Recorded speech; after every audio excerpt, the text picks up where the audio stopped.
Hi guys, and welcome back to the channel. So today we're going to play Japan. I hadn't played Japan in quite a while, but I took the chance with the Army Against Tyranny update to come back, update my previous guide, and I'm actually very excited to share the results with you guys, because we are going to make Japan more powerful than ever. I was actually very surprised to see that we got to World War II even more powerful than we got to World War II with Germany, Italy, and the Soviet Union. In fact, I plan to continue this run, in the sense that today's video will finish with World War II, the guide will end there. But I plan to continue the game, even possibly going for a full world conquest, depending on how things go, and if you're interested in it, of course. I do want to get to the late game in at least one of my runs, in order to share with you some of the more advanced designs. So I think this will be the right chance. That being said, we should start right away because this is quite a long guide. There are a lot of things to talk about. Let me just add one more thing before we start. This is a single player only guide because we're going to invade Siam and then we're going to invade the Netherlands, which is unlikely to be allowed in multiplayer games. So keep that in mind. This is a single player game. We're going to play on regular difficulty. Let's start.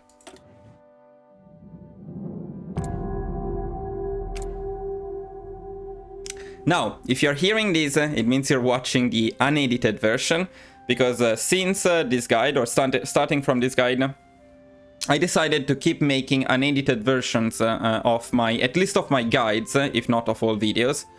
It was requested by some of you guys in the comments, so I thought, why not? The way this works is basically I will edit the video and I will post the edited version on the weekend in my time zone, which is the Japanese one, by the way, the Tokyo one. For me, it's on Saturday night. And then I plan to upload the unedited version a few days later, could be maybe on Wednesday. And also, I will not keep the unedited version on the channel for very long. I haven't exactly decided how to manage it yet. It may be that the unedited version, after a period of like 1 week, remains available only for members of the channel. But I understand that that may be considered controversial, so another option is I will just select it or put it in the unlisted category on YouTube. And then I will include a link on the edited version from which you can access the other video, despite it not appearing on the main page of my channel. The reason I don't want them on the main page of my channel is that they would create a bit of confusion between the various guides, and I want new viewers, people who discover the channel, to do it through the better optimized edited videos, which should have also a higher quality. Now, a couple more things that I need to tell you before we continue.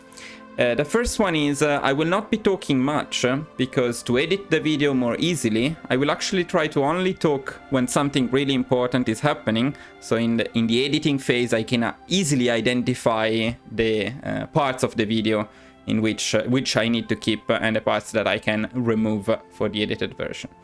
And the other thing is, of course, this is the unedited version, so you may hear me saying things twice if I'm not happy with the first take, misspelling something and trying again, or, well, all that kind of stuff, you know, my bloopers as well. Hopefully you will find it funny or enjoyable rather than annoying, but keep that in mind. Of course, this unedited version is mainly for you to see in detail everything that I am doing.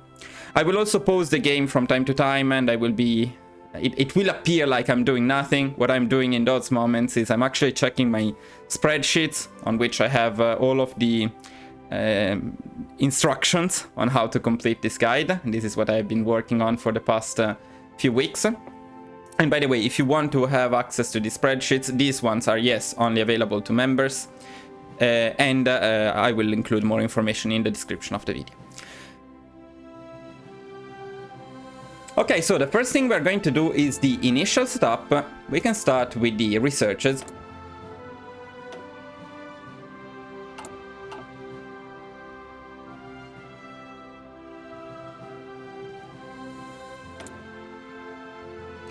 I will briefly show you the first ones, but from these ones on, See, this is what I was talking about. Okay, I will briefly show you the first researches. The other ones will not be included in the video, as research and focus tree will be in the description of this video. So to make the video a bit faster, they will not be included in the video as for my newest guides.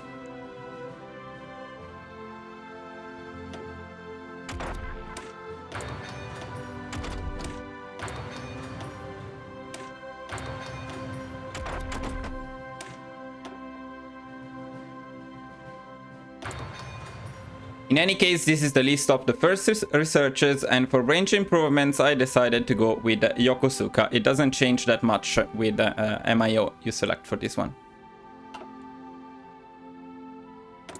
Let's move on to buildings.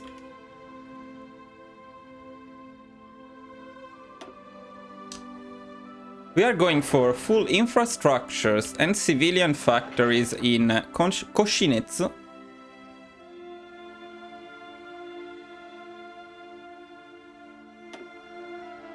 And then full infrastructures and military factories in Tokai and Kansai.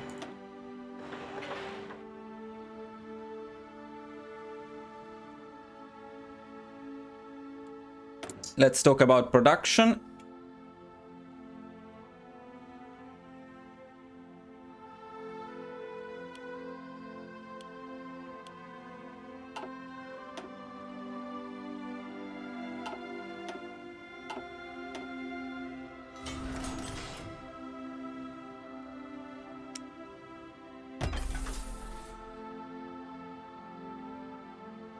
And we want the production to be 6 dedicated to infantry equipment, 4 to support equipment, 4 to towed artillery, and 1 to trains.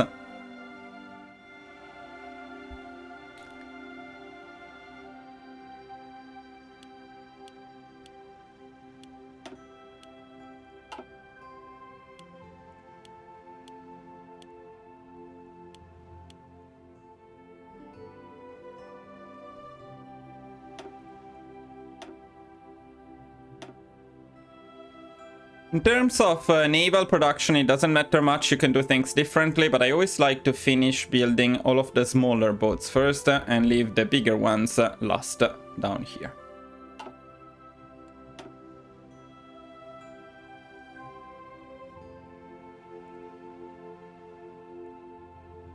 Again, you can find the focus in the description of the video, but the first one will be purge the Kodoha faction.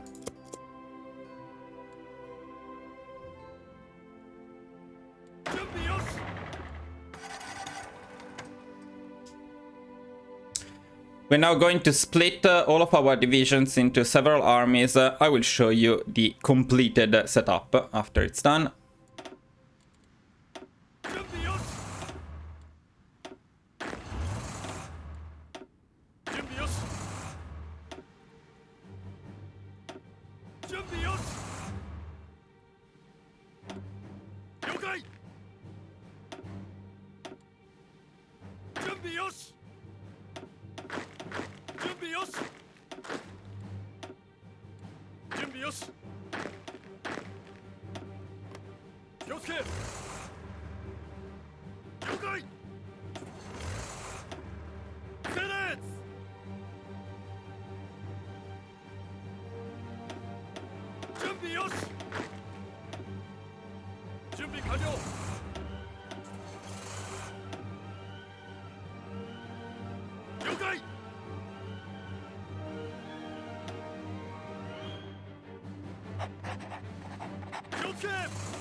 I'm also going to gather the entire navy in Nagasaki, and I am going to shift click on naval exercises to train them. I'm actually going to wait until they are there before doing so. Assign them an admiral, of course.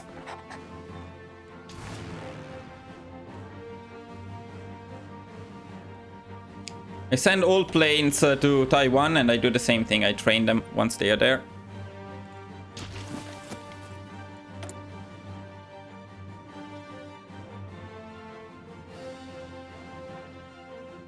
We're also going to recruit another 9 infantry divisions. And as many marines as we can. I think it's possibly only 3 marines at this point of the game.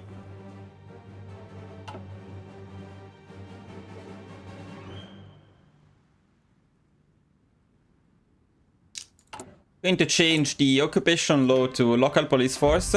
We are happy with the cavalry there.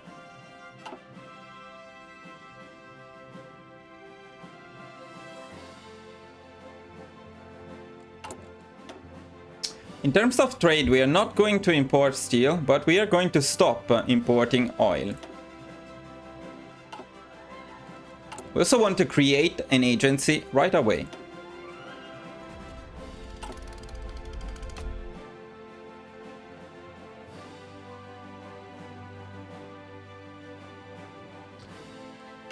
Now, this is very important. We want to keep upgrading the agency until we get our second spy. So we need 5 upgrades. I will show you later which upgrades I favor, but it's up to you in the end, as long as we get 2 spies. I'll quickly show you how I split my armies. For now, I assigned them a defensive line back in Japan, just so that they all come back here. But this first army of 15 is what we are going to use for our naval invasion of Siam later on. It has all of the good infantry divisions. It has the 2 trucks and the marine. And we are also going to start training them. Actually, we can do it directly by shift-clicking here on the Marshal. The Marshal doesn't matter that much, but I prefer the one that has higher supply consumption, higher logistics, let's say, for the main army. The second main army is the best general we have available, this guy, with 3 infantry divisions. He's going to Spain as a volunteer as soon as that's an option for us. The second theater is with our defensive armies, so we have this this less upgraded army. The second less upgraded army, which will eventually update to have 24 divisions. The cavalry and the tanks, which we're not going to use much at all. For now, they just go back to Japan and they all train as well.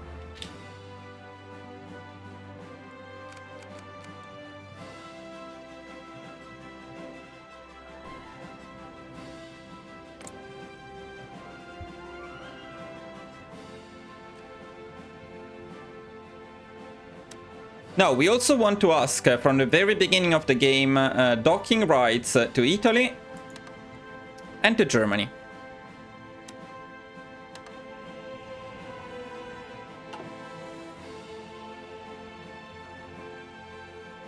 Now, with this, our initial setup is basically done. The only thing to do is, once the navy gathers in Nagasaki, we want to train it. Other than that, we can make a save and then we can unpause the game.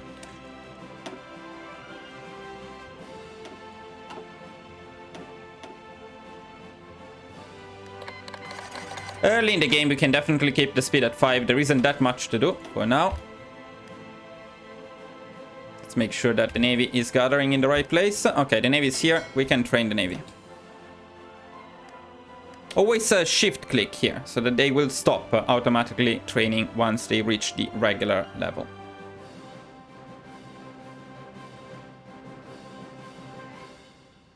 Now, the first thing that we want to pick is the decision prioritize steel for guns. We need 30 military power, 30 political power for it. So we're going to wait until we get to 30 political power and then we're going to pick it.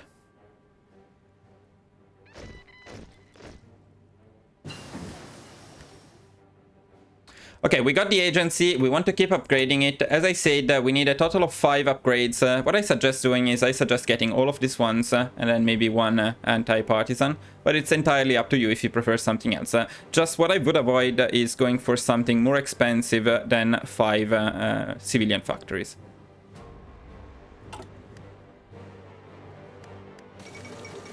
Okay, we got the political power for prioritized steel for guns. Let's get it.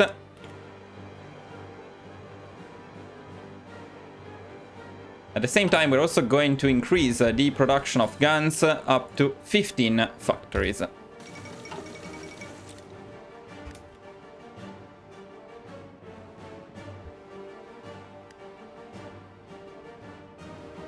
Next, at 40 political power, we want to start justifying on Siam.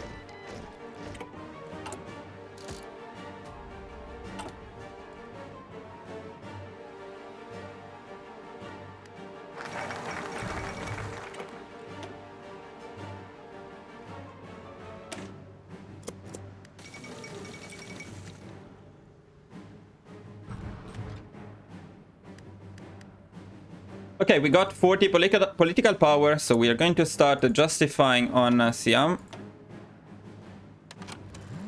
At the same time, we're also going to assign our first spy. We're not lucky. Sadly, we don't have a seducer. It's okay anyway. We're going to start spying on Beijing in China.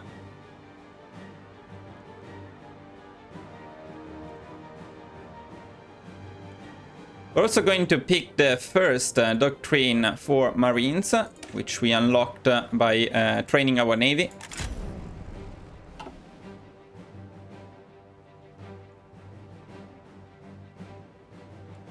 We're going to add one more Marine to our recruitment.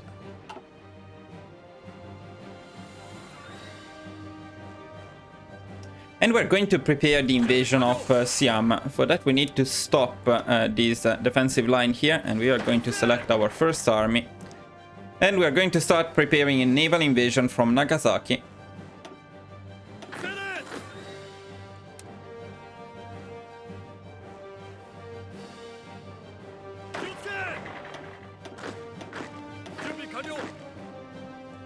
I'm going to send 5 divisions from Nagasaki to Bangkok.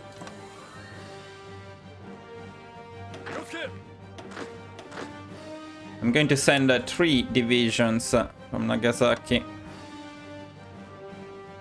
to this region here.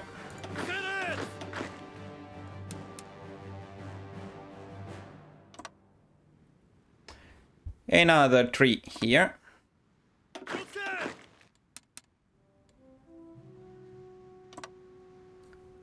Two of them to this other city here, which will give us more victory points, and the last 2, the trucks. We're going to send them here. And this is the naval invasion prepared. We're not going to stop training them, because by the time we get the claim, they will be fully trained.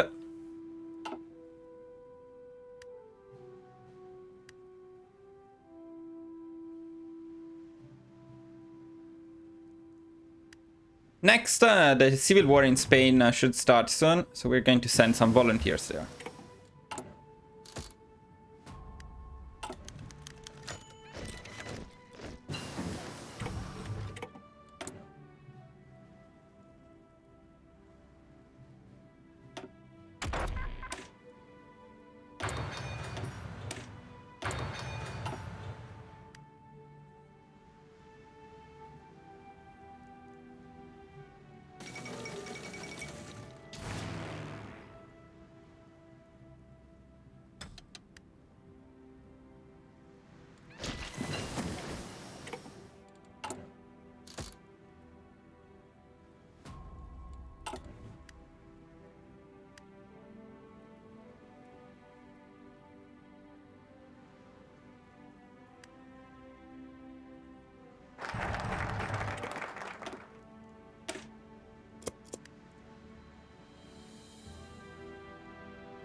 Okay, we got the civil war in Spain, which means we can start sending volunteers, farm some army experience, and especially air experience. I'm not going to do much in this war, but we're going to send our best general, and don't forget to send air volunteers, that's very important. As soon as they accept.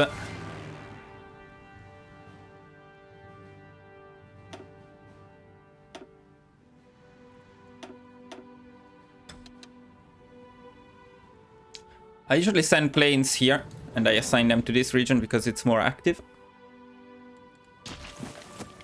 At the same time, we're also going to start... no, never mind. Same time, we're going to do nothing.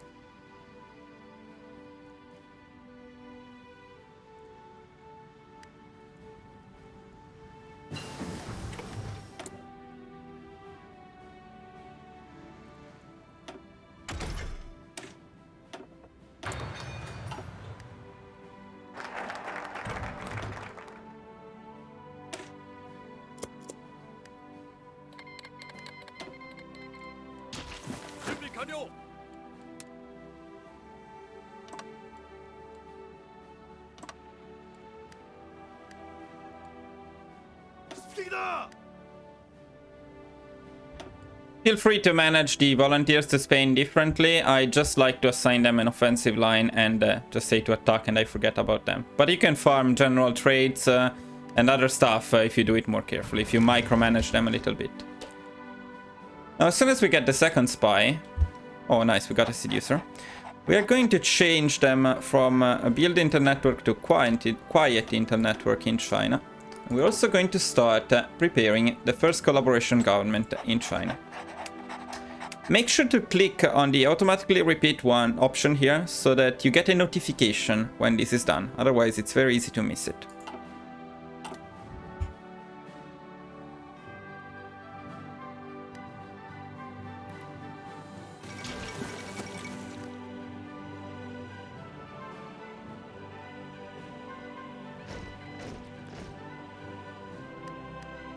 At 150 political power, we're going to pick the silent workhorse.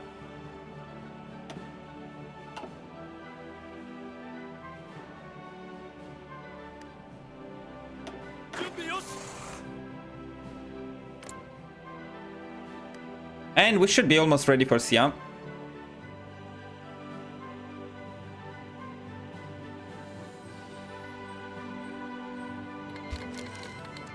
Okay, we got our claim on Siam. And our naval invasion is already ready, but we need to assign the fleet to it.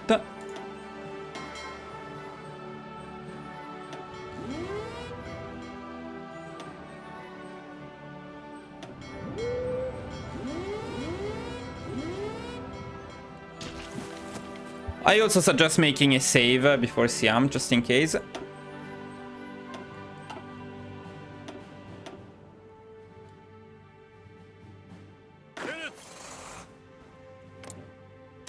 And let's go.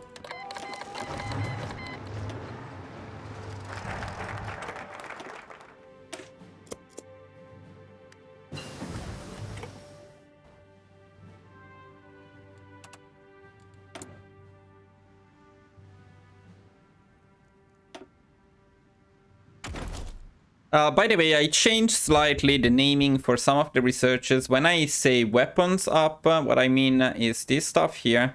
And when I say infantry equipment up, what I mean is this stuff down here. Now, as we start the invasion of Siam, we should also already have enough political power to justify on the Netherlands. We're going to do it right away.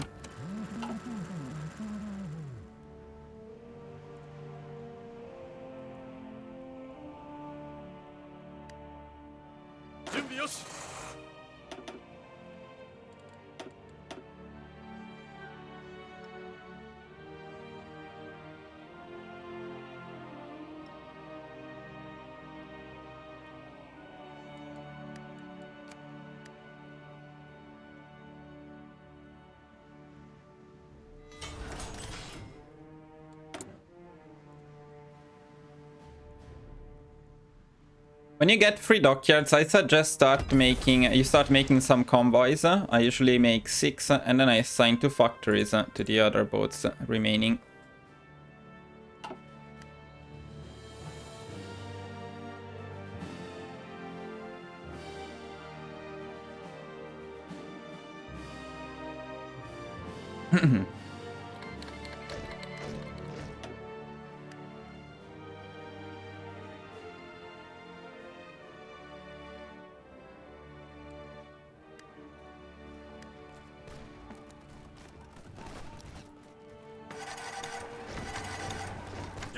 Now, when your trucks get down to Siam, what I suggest doing is you start sending them up straight to Chiang Mai, while you try to encircle the enemy troops in Bangkok.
Okay, the war in Siam should be over. Okay. In the peace conference, what I suggest doing is you puppet them, you take war reparations, you take resource rights, and you also take their very small navy. Alright, Siam is done.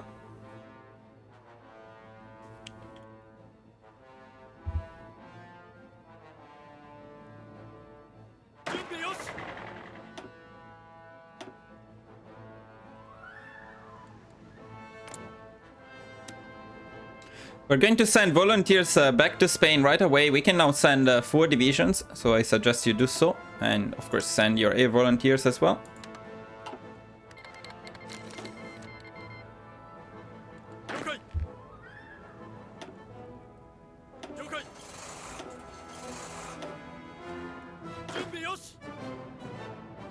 Now we're also going to replace the trucks we had in the army of 15 with 2 regular infantry divisions. And we're going to start planning the invasion of the Netherlands from Bangkok.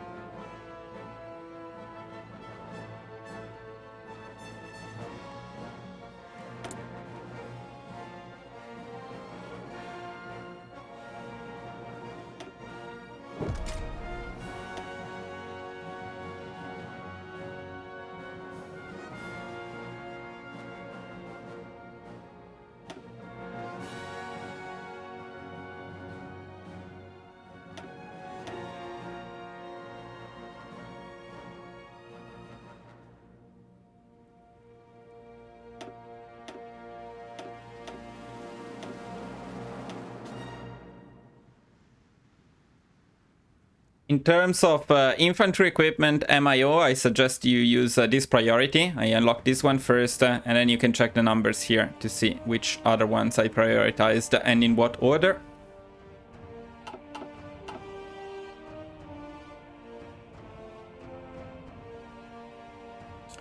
Now, we should also have enough air experience to start making the new fighters and CAS. This is quite interesting because with Japan I'm going to show you a couple of different designs compared to the ones we used before. And that's because with Japan we care about range, so we don't want to give up on the extra range.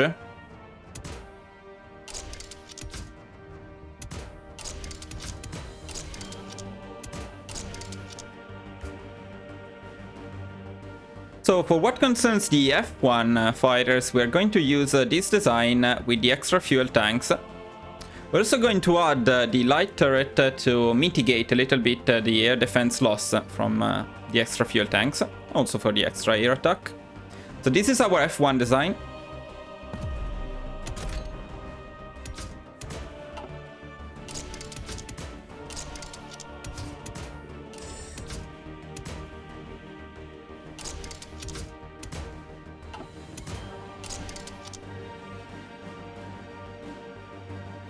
And this is what we are going to use in terms of CAS. So this is our C1 CAS 1 design with the range. We're also going to start producing them.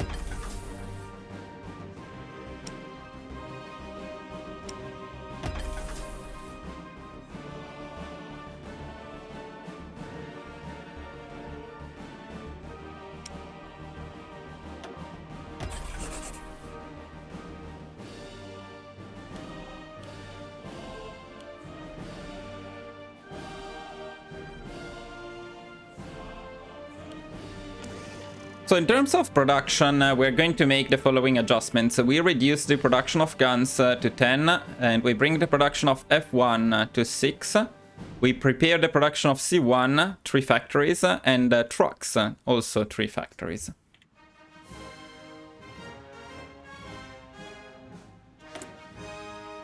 From now on, we also want to start adjusting trade, and we will need to import some aluminum.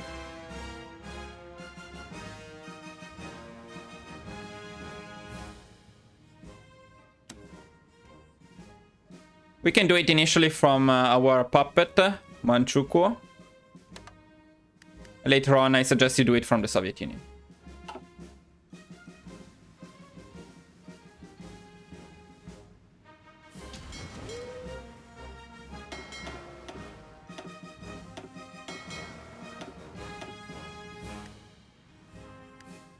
Now, the most important thing to do in order to invade the Netherlands is to prepare our fleet properly. This is a bit of a tricky part of the guide, so I will try to show it in detail.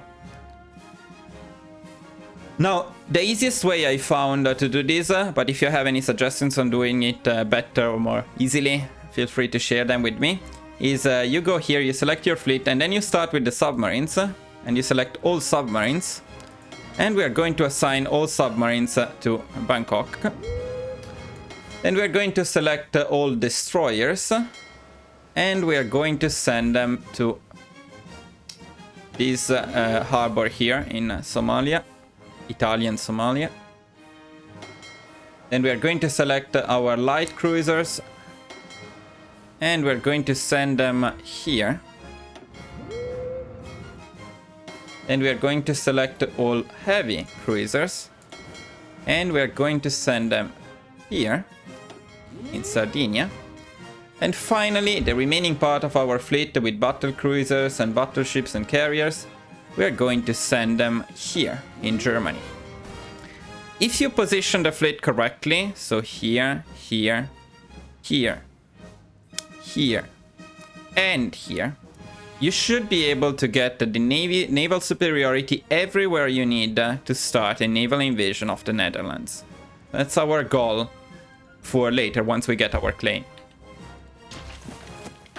In terms of the army, we are going to start the naval invasion from Bangkok, so we can start sending our army there.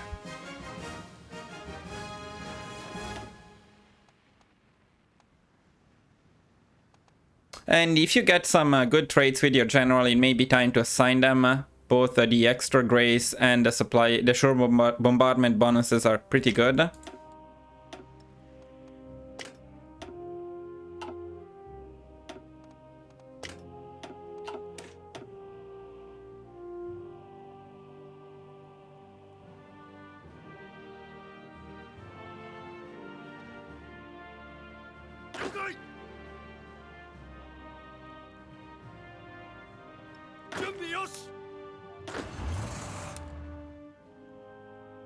We're going to plan the actual invasion a little bit later, see if we can get another marine in there.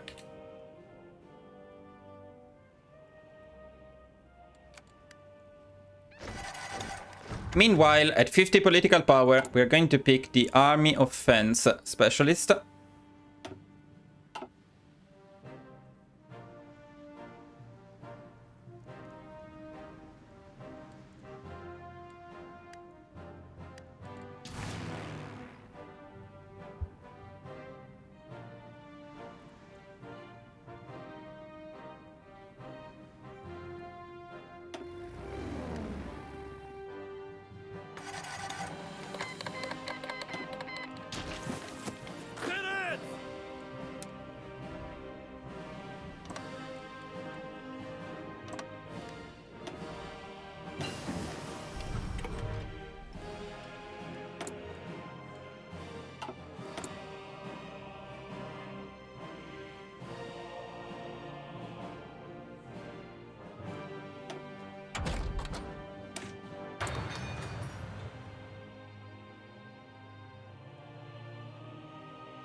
For what concerns the artillery MIO, I suggest this priority that you can see here.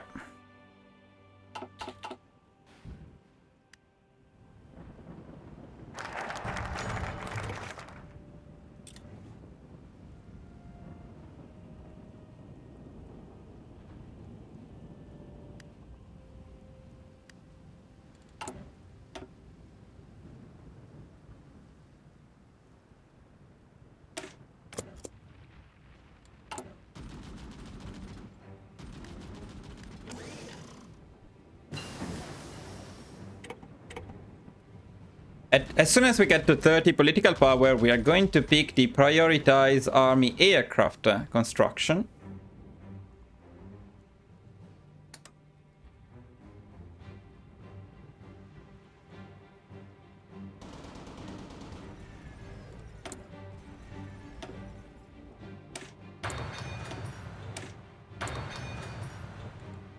We should also have enough army experience for the professional officer corps. We want to pick these as soon as possible.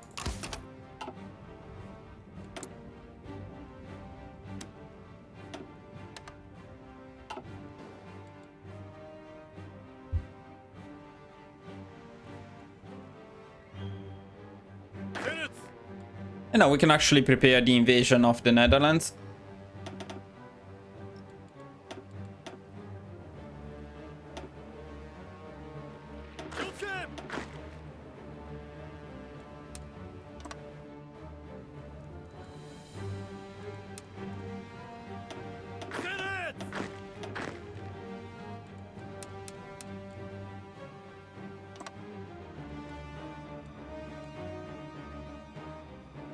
I'm going to send 5 divisions here.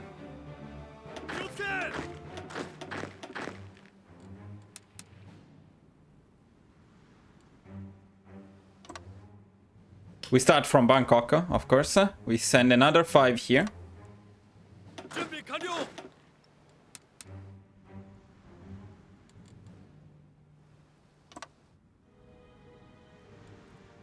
We send 3 of them here, and the last 2.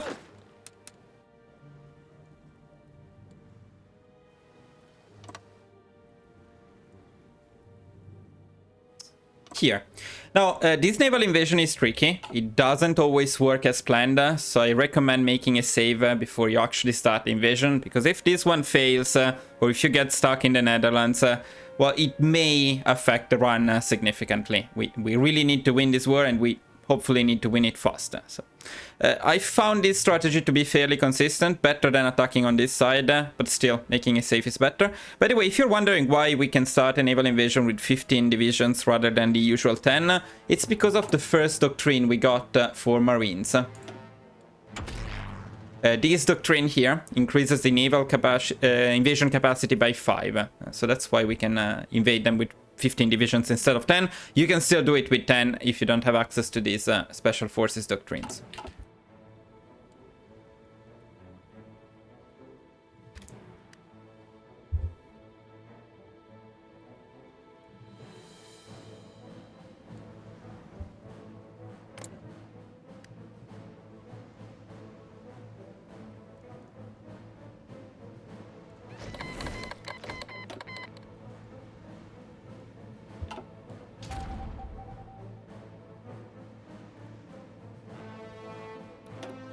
We are going to start spying on China again as soon as possible.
Okay, we got our claim on the Netherlands, which means we can start our naval invasion. This is a very tricky one, as I said, so I really recommend you make a save at this point if you can, if you're not playing Iron Mode.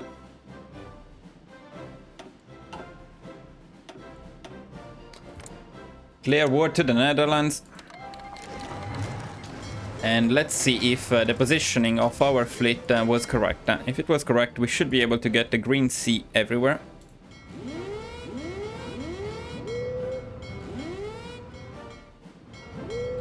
Don't forget about the agency.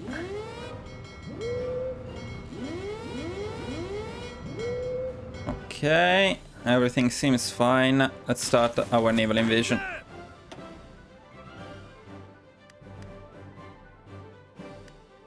It started. That's good news already.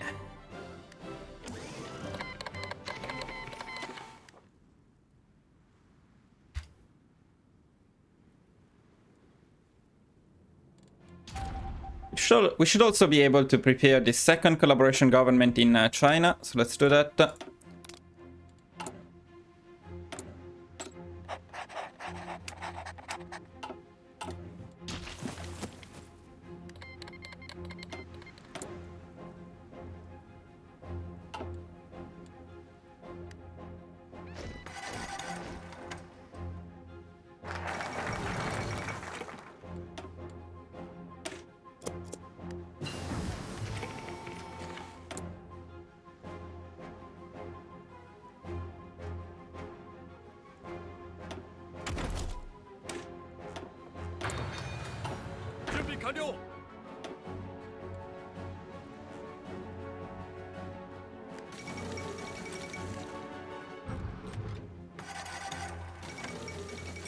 At 150 political power, we want to pick the war industrialist.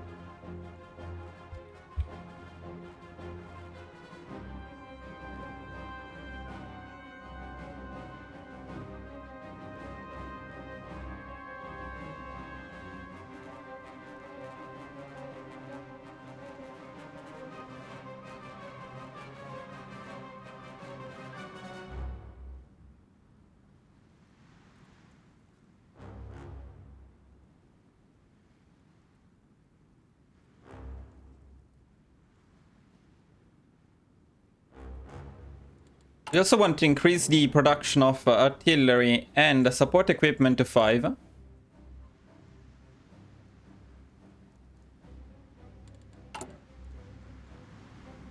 And we want to start building infrastructures, full infrastructures, and then air bases up to 5 here at the border with China. And then 3 forts in all of these 3 bordering provinces. Only these ones, because we're not going to call our vassals into the war, so these are the only 3 we care about.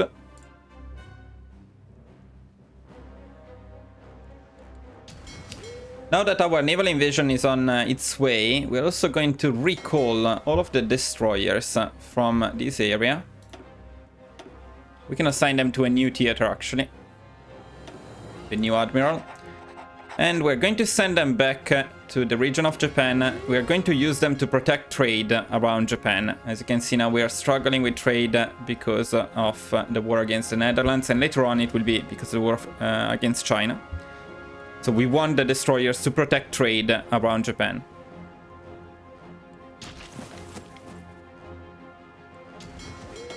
Let's make sure that the other ones are still doing what they should be doing, especially here, up here.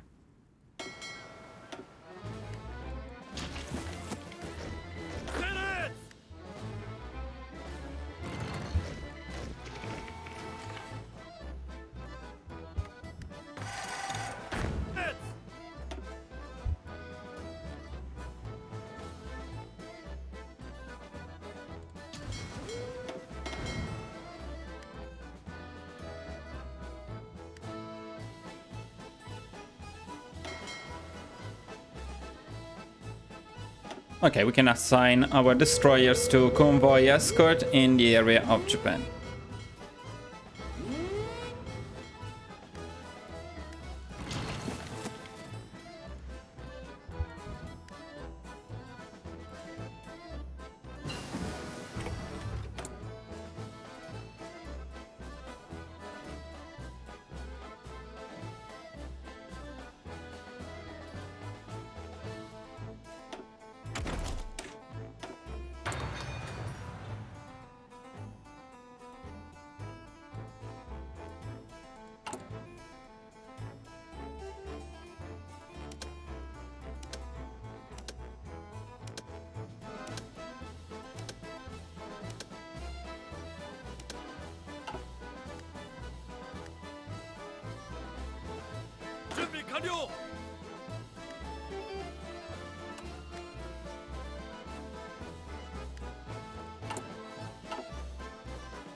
Alright, now we need to pay some attention to our invasion of the Netherlands, and let's see how it goes. Now,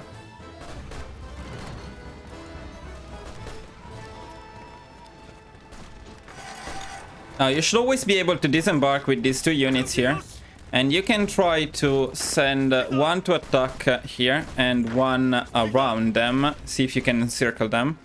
And then I also suggest you use the force attack command at this point.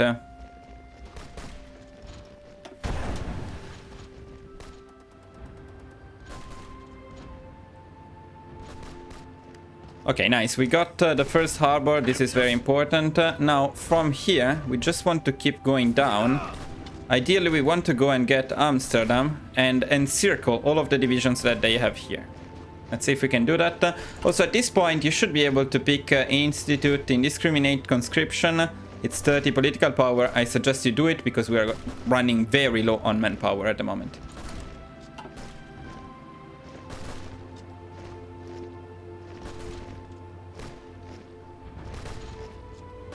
Now, despite the lack of manpower, at this point we're also going to use some of our army experience to adjust our defensive template. We're going to bring it to a combat width of 10, and we're going to give them some engineer company. That's actually enough for now. I will also change the name to Def.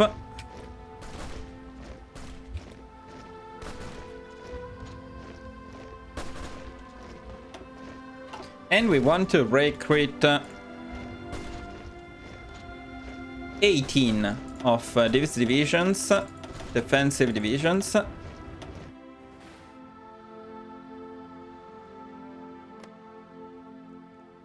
And then as many marines as possible. I believe it's only one. Don't worry about the manpower, we'll get it back later. And now let's keep paying attention to this invasion of the Netherlands because it's more important.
Okay, everything seems fine with the Netherlands.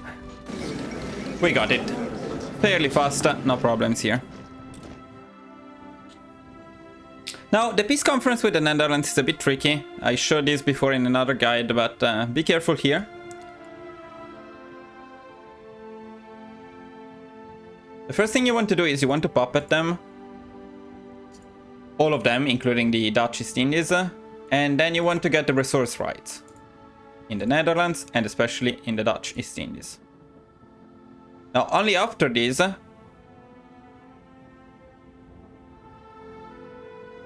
this one with submit demands. After this, we try to get the war reparations as well in the Netherlands, in the Dutch East Indies. And then lastly, we try to get the navy. We may not have enough for the whole navy, so we just get one of the two. And that's it. So the only thing you shouldn't be able to get is one of the two fleets, or boats they have, whatever.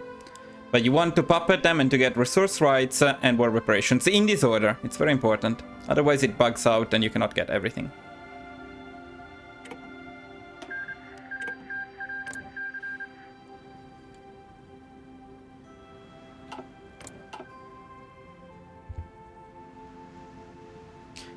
Now, after the war, we have some adjustments to make.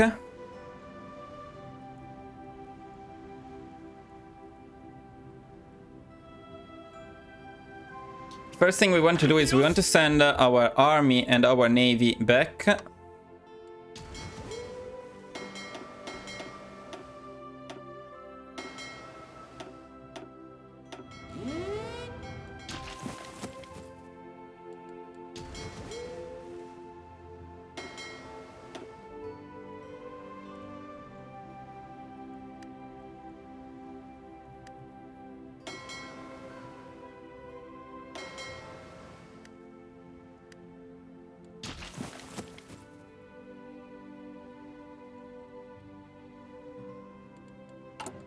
Then we want to stop importing aluminum, because we will not need it anymore. We don't want to import anything at all, actually.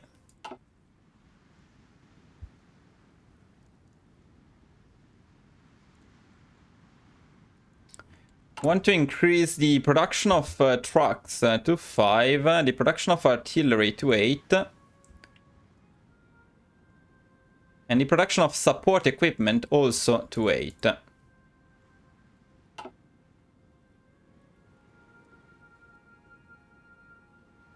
We're also going to use our army experience to adjust our templates. Let's start with the main template. This is our main infantry, and we're going to transform this into my usual offensive army division. Going to make them an elite division. We're going to remove 3. Oh, sorry, never mind. No.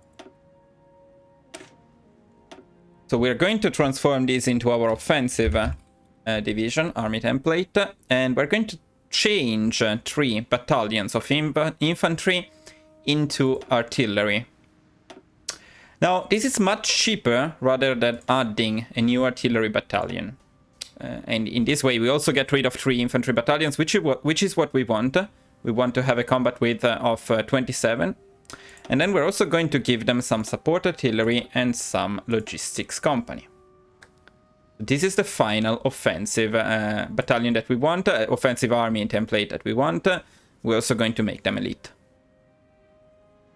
It's going to be expensive, but we're going to use this for the rest of the game, so this is worth the cost.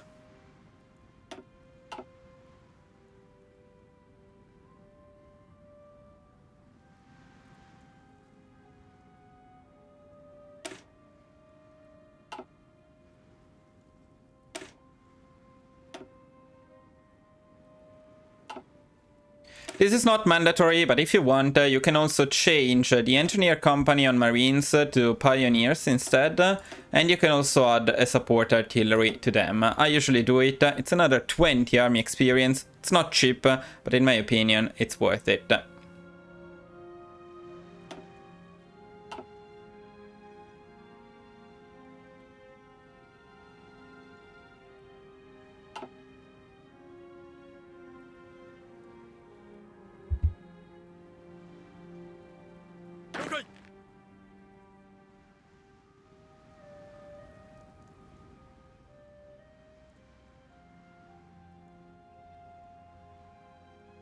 technically, you could send volunteers back to Spain once more, but we're going to start a war against China fairly soon, so I don't think it's worth it. We can just wait. Meanwhile, we should have some pretty well-trained divisions which we assigned to Spain. Here they are.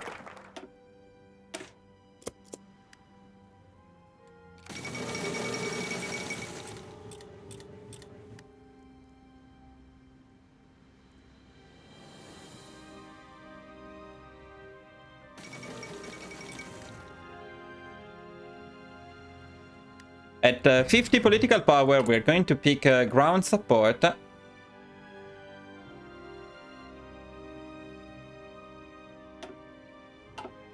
And we're also going to start sending our troops to China. Meaning at the border with China here. Yeah, make sure to assign them, unlike what I did. I usually send just my main division, my main defensive army, and the cavalry. You could send also the tanks and motorized, because we're not going to use them anyway.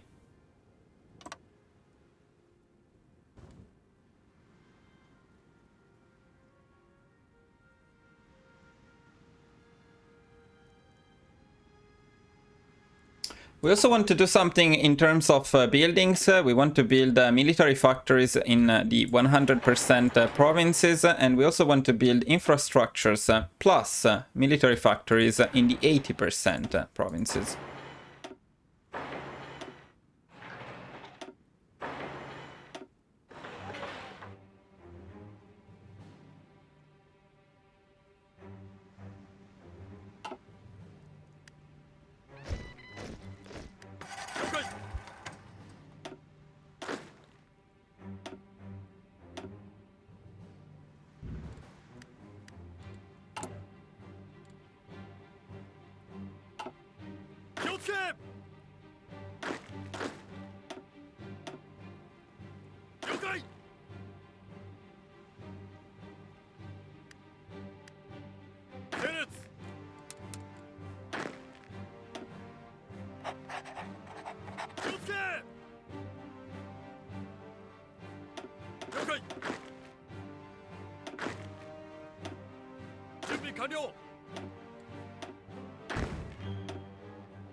Actually, no.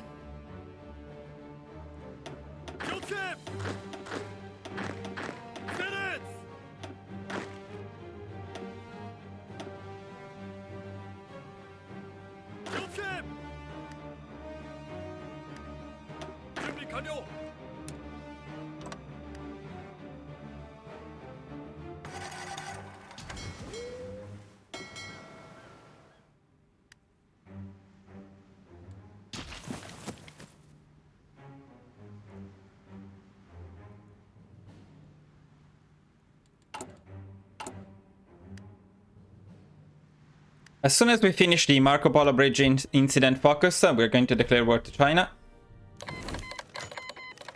Okay, perfect timing. We also want... Oh, perfect timing, but not perfect the fact that the agent was captured. This will slow us down a little bit. That's a bit of RNG. It may happen. We're going to start spying in China again, and we're going to have to free this agent before we can prepare the last collaboration government.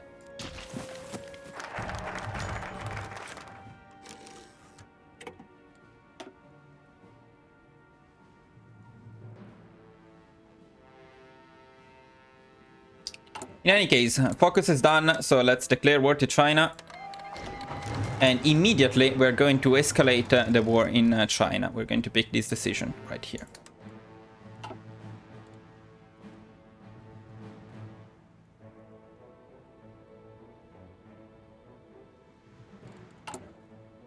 We also want to pick the air spirits at this point. This one.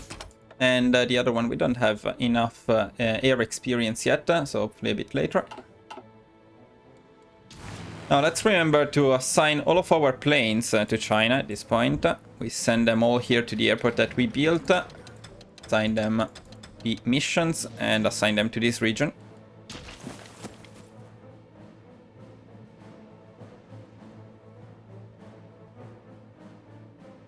And then we are also going to increase the production, the support equipment to 10 and the artillery also to 10.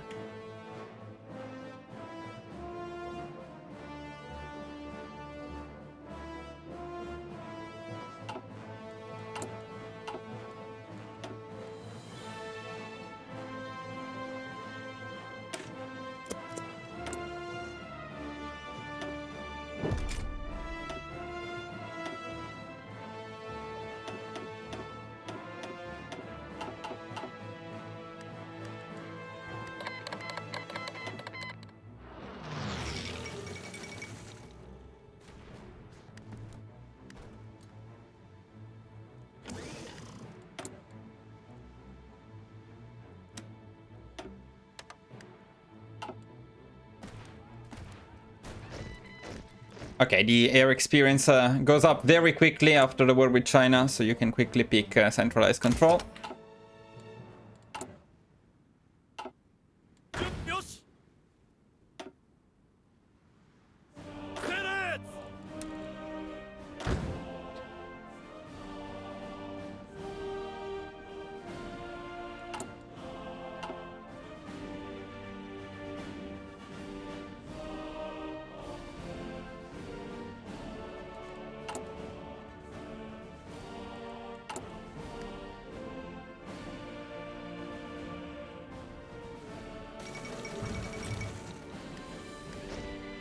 Now, as soon as I start getting my defensive divisions, I take that as a sign that it's time to escalate the war in China once more, and it's also time to start planning a naval invasion of China with one of our armies, an army of 15, put all of the marines you have in there. And we're going to start the invasion from Nagasaki. We're going to send marines to Qingdao. Another 5 here. And the remaining 5 here.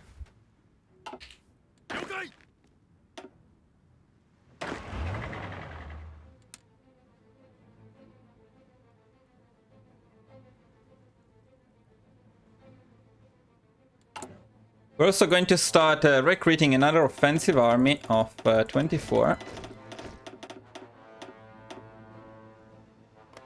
And another defensive army of 24.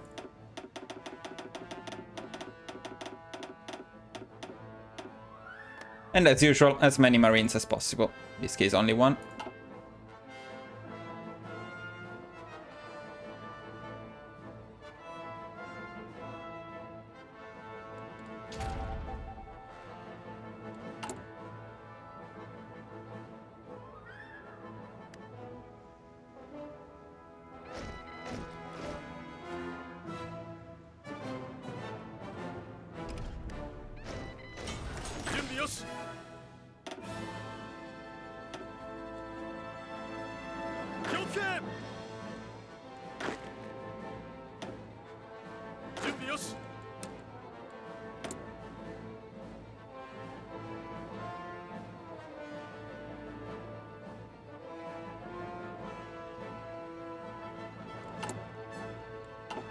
If you get 3 military factories at this point, I suggest you assign 15 to guns and everything else to artillery. So future factories all to artillery.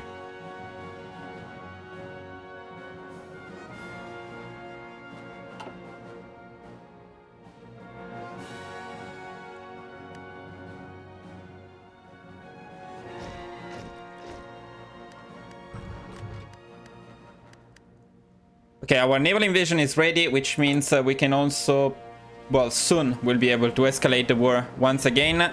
But for now, we can start our naval invasion of China. And we are going to start it right away.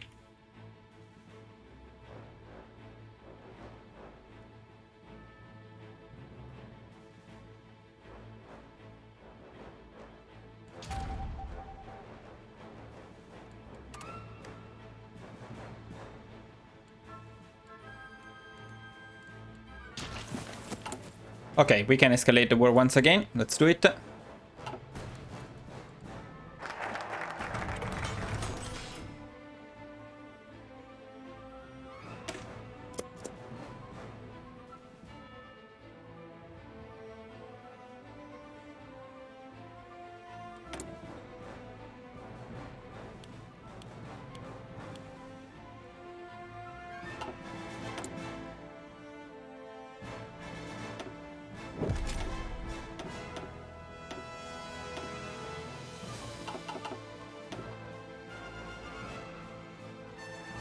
Whenever possible, I suggest you pick another doctrine for Marines. I prefer this one.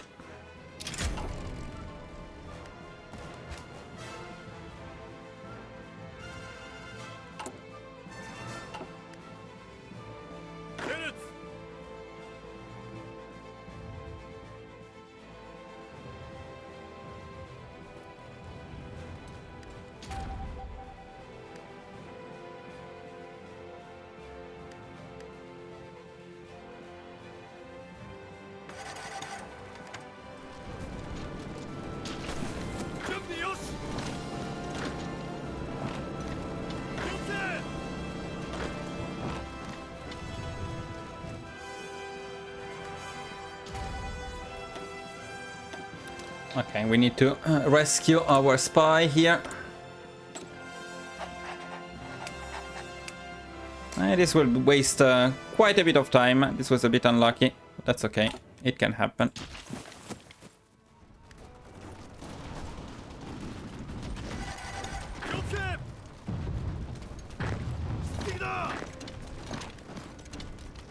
Naval invasion in China is usually very easy.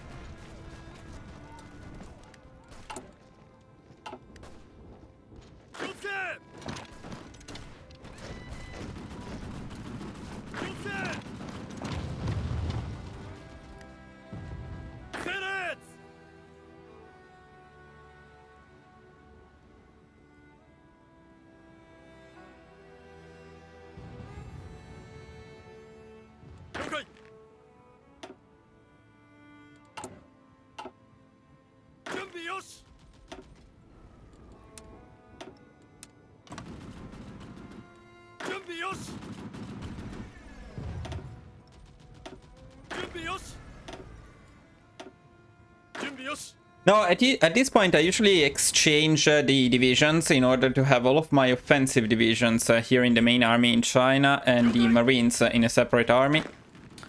And then I assign them in offensive order. The first goal is to take these two hubs for supplies here and here. So we want to do something like this.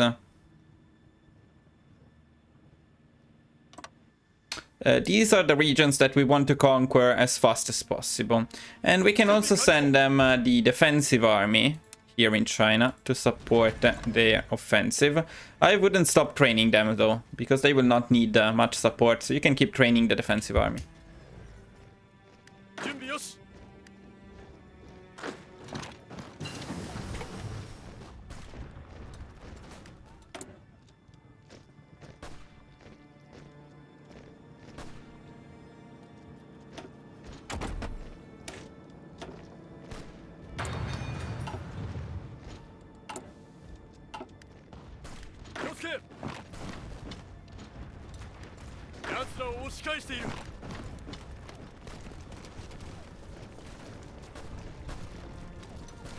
You can do this even manually. Our divisions are very good. The Chinese divisions are not very good. So it's very, very easy to expand in this area.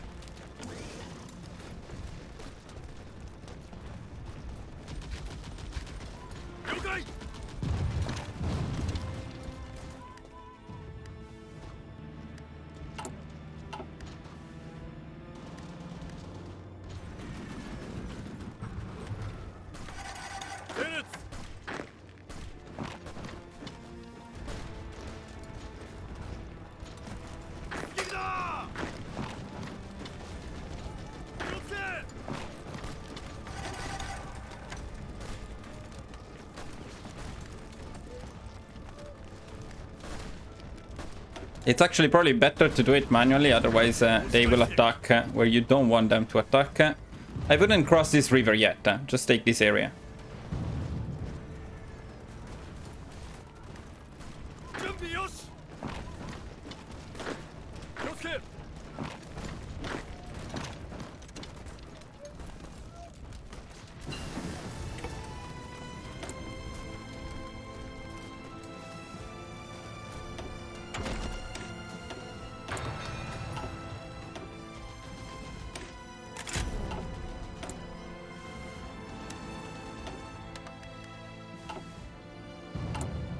Whenever you can form the raiding regiments. At this point, you can also add a few more marines to recruitment.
We got a very nice encirclement here.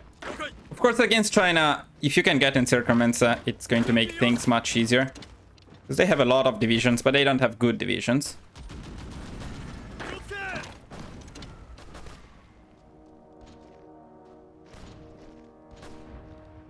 This is not mandatory. We were lucky here.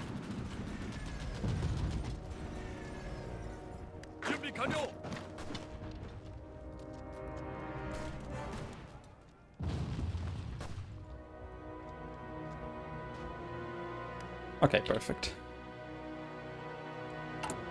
Let's escalate the war in China again.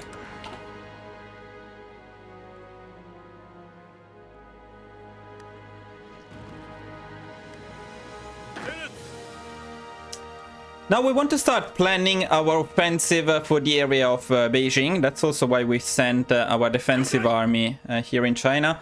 But maybe it's better to wait a little bit until they're trained before we actually move our main infantry. We're not in a hurry, and we're a bit late with the collab government as well, so we can take our time.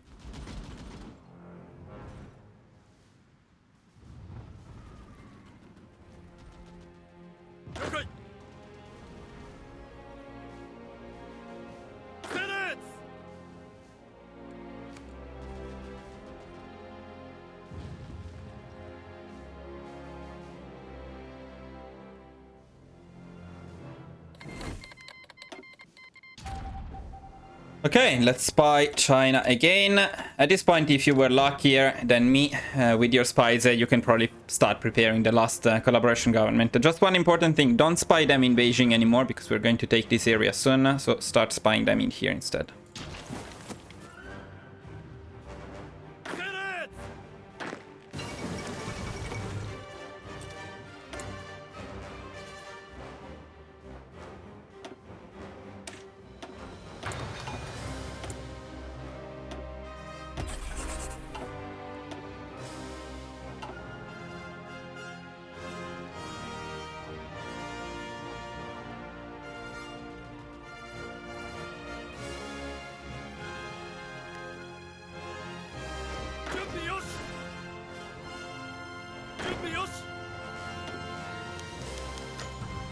Okay, when you get this message from the United States, this is a very good message. We are going to fight them. We don't care. We are not going to be at war with them. And we get 100 political power. This is a very convenient 100 political power, which we are going to invest right away into the infantry expert here, Yasuji Okamura, for the extra division attack and division defense. That's a huge buff.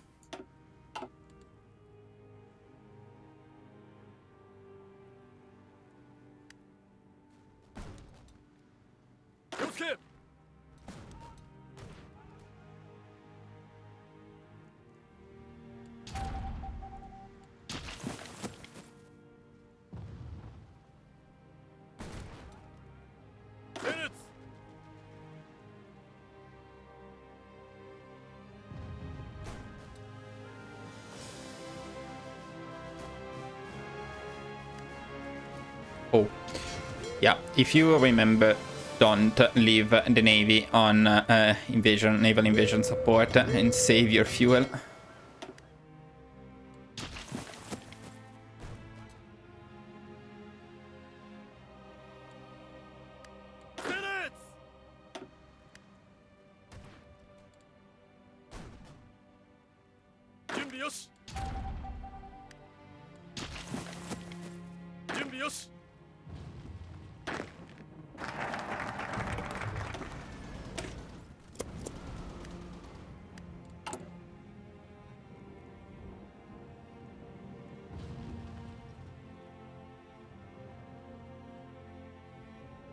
Okay, we can escalate the war in China again. And now, as soon as possible, we can also get Ichigo for an extra bonus against China. At the same time, we are done training, I would say, our defensive divisions here. Well, let's wait a little bit longer. But we can start planning the offensive for Beijing with our main army here.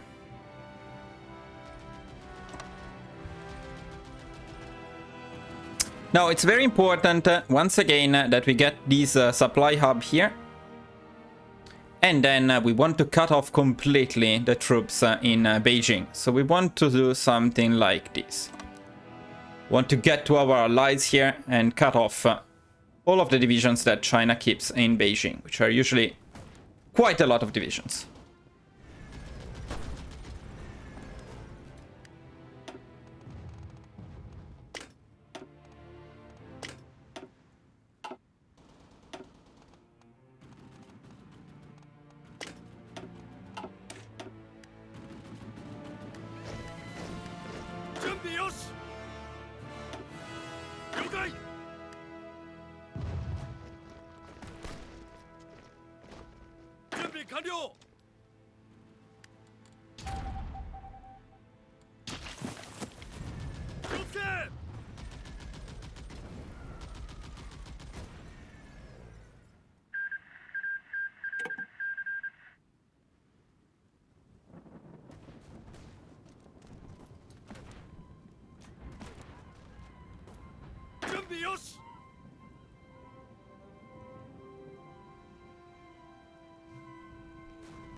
Okay, our offensive for Beijing is ready, so I'd say we can start it.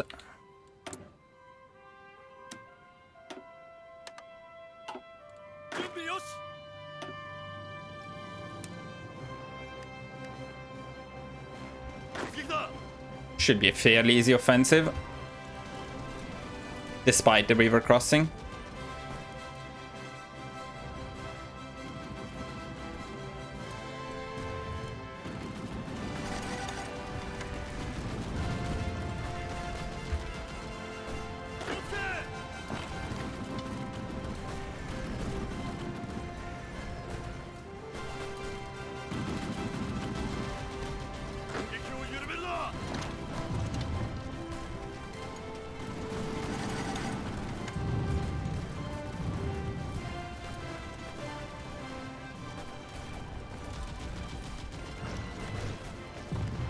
Okay, we got the encirclement.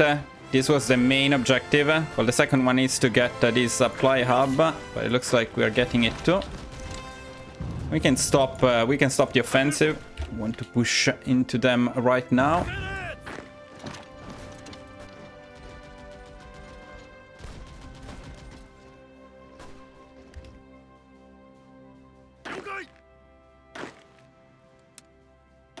Now what I usually do is I send the defensive army on this side of the front to this side of the front instead.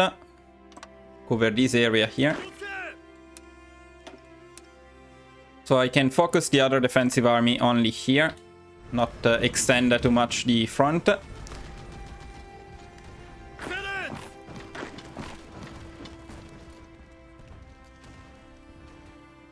Okay, we can also take Ichigo. I would say that's a good choice at this point.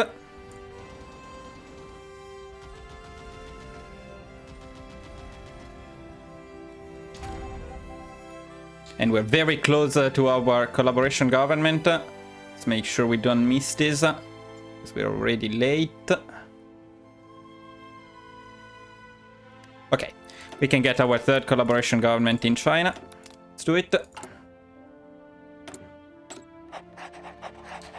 Okay, wait, what was the problem with him?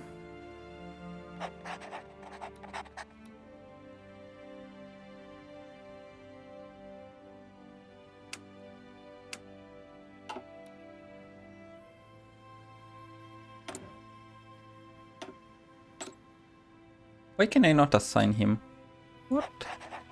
Okay, I can assign. Weird stuff sometimes with collaboration governments. If anyone in the, for the unedited version of the video at least, if anybody knows what happened, why is it grayed out? Why does it look like I cannot assign him? But then he seemed to be assigned. Oh, never mind, I don't know.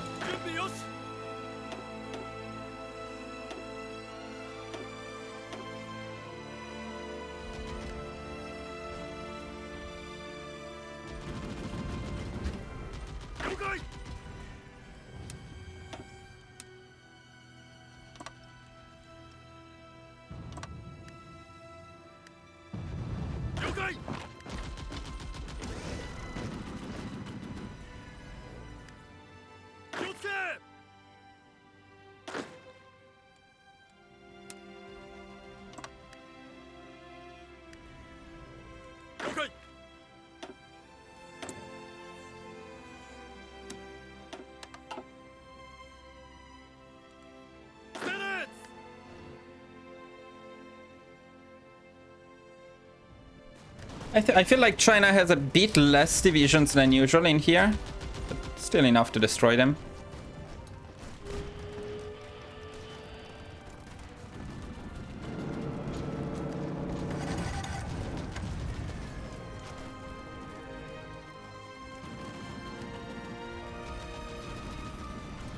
I'm just waiting for supplies, which should arrive soon.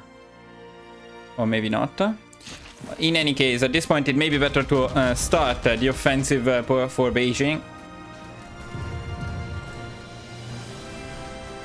We will destroy them anyway.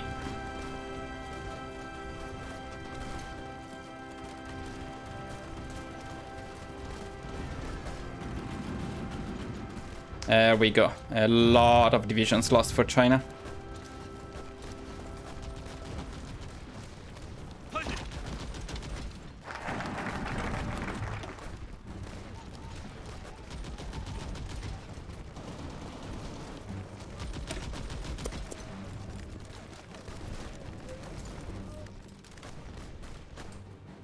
Okay, now that Beijing is taken, we can start planning another offensive with our infantry divisions. This time we are going to assign them on this front here.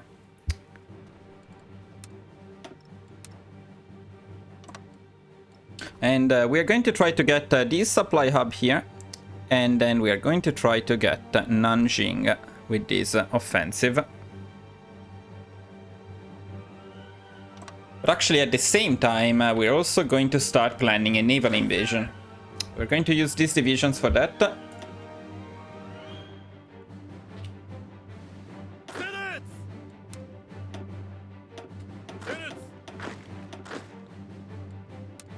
We start from Nagasaki as usual. This time we go to Shanghai. with 5 divisions, and then another 5 here. And another 5 here.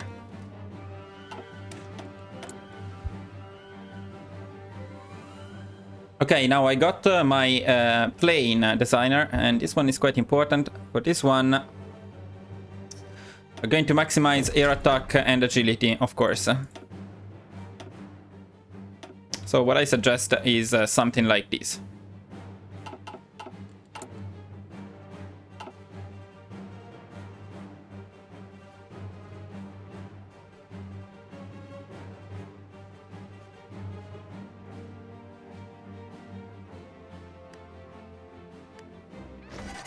As for the defensive divisions that we are not using anymore, we can use them to reinforce further these fronts.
Other than assigning your air doctrines, which I forgot at this point, I also suggest deploying all planes, in case you have some undeployed yet. Quite a bit, actually.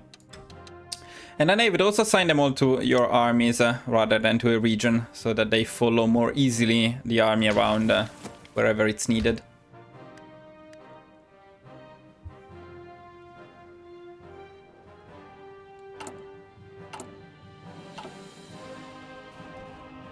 As soon as the naval invasion is ready, I would start the naval invasion, and then I would also start the other land offensive in this area.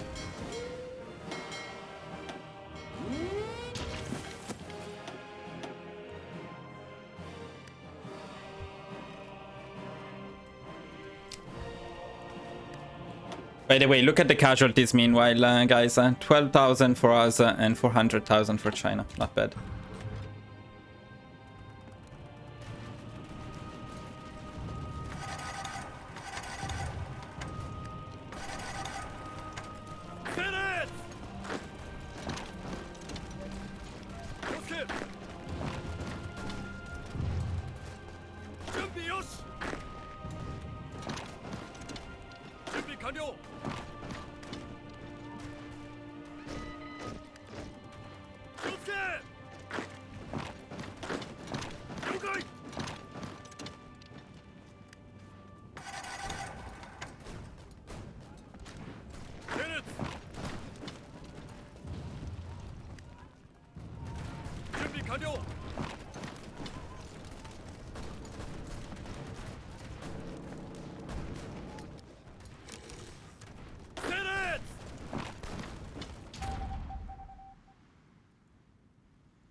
We got another nice encirclement here.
Now at this point you could start the last offensive and try to take these two cities and it should end the war. I'm waiting just because my collaboration government is a bit behind, 70 days left, and there is no point in pushing them without the collaboration government at the moment.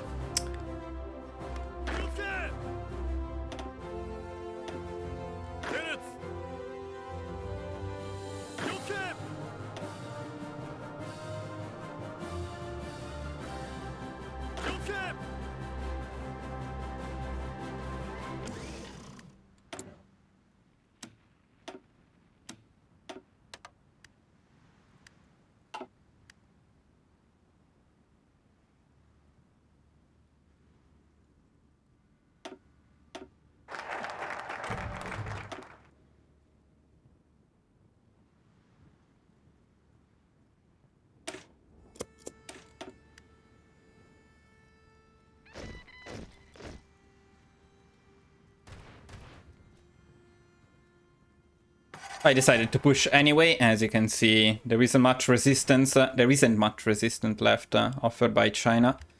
And that's because they already lost 500,000 men, but especially we destroyed completely their divisions.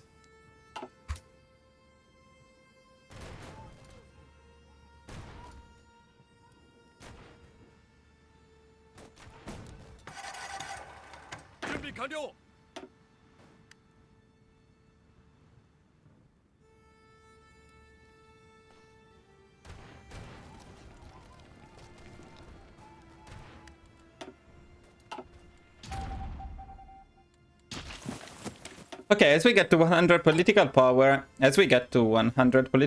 we can pick the military theorist, and we can start finally picking our doctrines. Of course, we're going to go for superior firepower. That's why we invested so much in the artillery. We're going to pick superior firepower, but before getting the other doctrines, we're also going to get smoke and fire and select suppressive barrage as our favorite tactic. And I believe our generals are already level high enough to pick it themselves, both of them. So we're also going to give them suppressive barrage.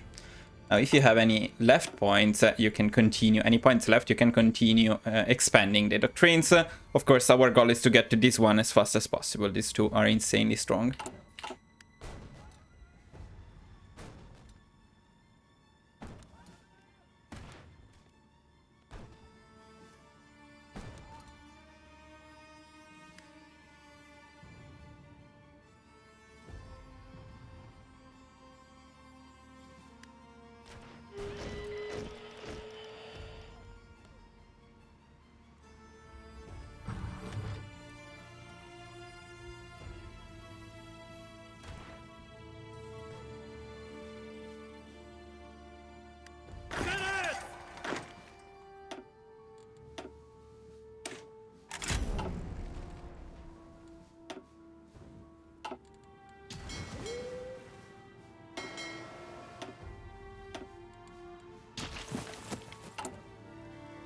I'm really fucking up with the Navy today. I always forget to remove it from naval support, and so I end up always without fuel. So don't do like me in this case. Don't follow the guide. Don't leave your Navy on invasion support. Let's see, how are we doing with this collaboration government? Okay, 1 month left. That's pretty good timing after all.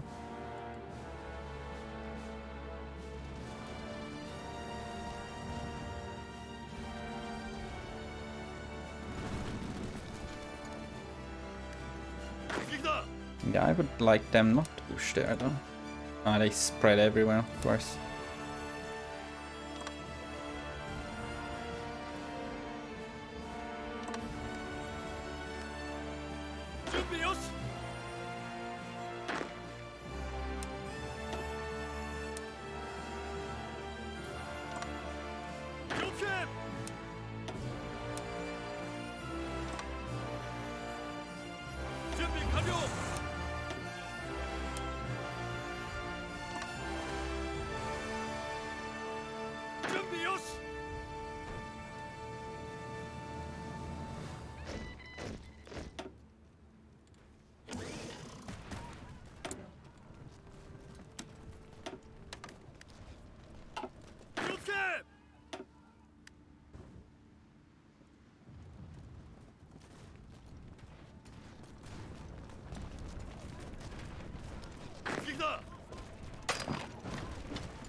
Okay, this should end the war as soon as we get the collaboration government. So just 16 days, but we can stop all of the offensives.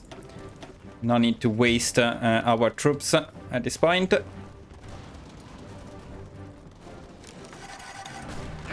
When I see an encirclement though, I feel the need to get it.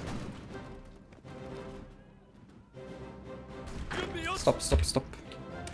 Oh my god, stop. What? Stop.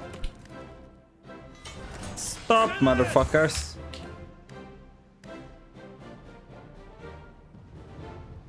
Okay. 9 days left, and we got 3 civilian factories.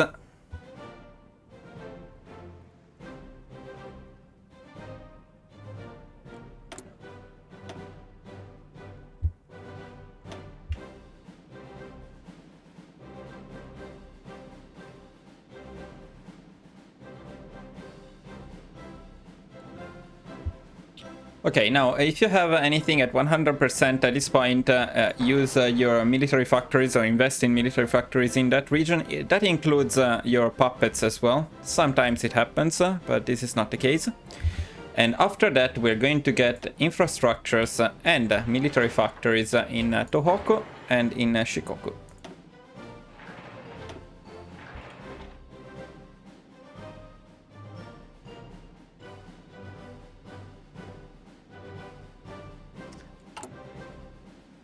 And if we can, and that's the case now, we are also going to recruit more Marines.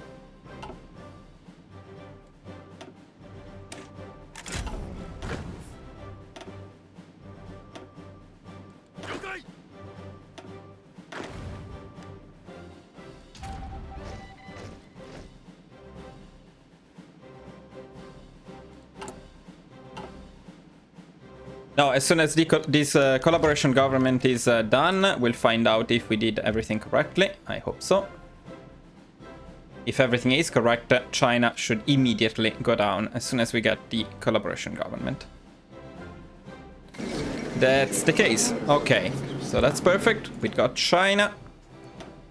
Now, of course, if you don't have access to spies, this strategy is still viable, but you need to conquer a lot more of China before you can actually end the war. Now, in terms of China, some people suggest annexing it, but as usual, I will use my common strategy of puppeting China and then also getting the resource rights, war reparations, resource rights, and the fleet. Should have gotten everything. That is the case, so now we have a giant puppet here, which will give us a lot of resources, factories, everything. That's amazing. So China is down. Now what do we do? Now, the first thing we're going to do at this point is we're going to send our armies to the Netherlands. The first army will be ready at the border with Belgium. We are going to use them to invade Belgium. The second offensive army, we need to split them around a little bit because we have Marines in there at the moment. So we're going to create a separate army for Marines.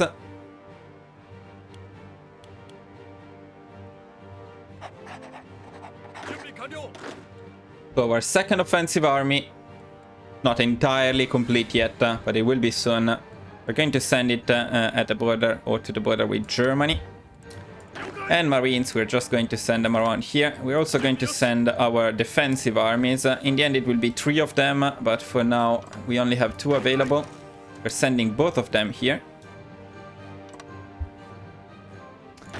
What we are leaving in Japan is only the cavalry. Just going to leave them here in case we ever need to defend Japan. And the tanks as well.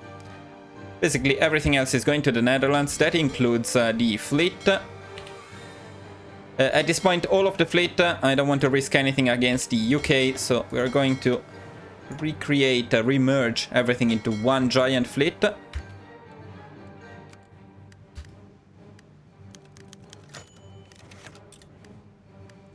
And we're going to send it to the Netherlands. Going to do the same thing with planes as well. All of our planes are going to the Netherlands.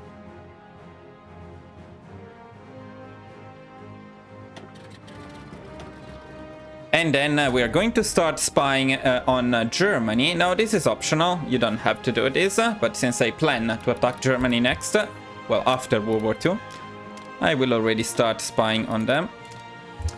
And I also want to keep improving the intelligence agency so that we get a 3rd spy.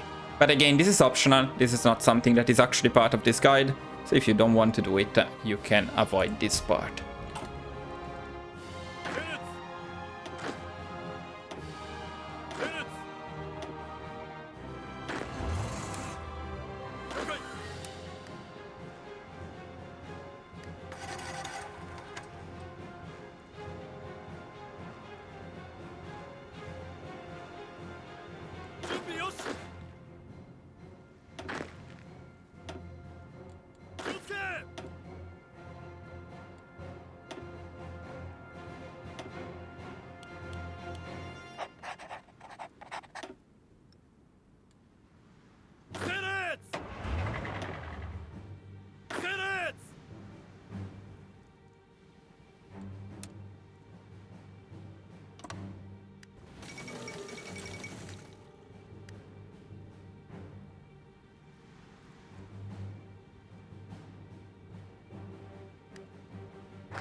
So our Prime Minister has come back from his third and greatest journey.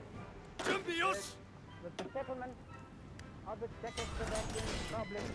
Okay, when you get free civilian factories, you want to start building infrastructures everywhere in the Netherlands.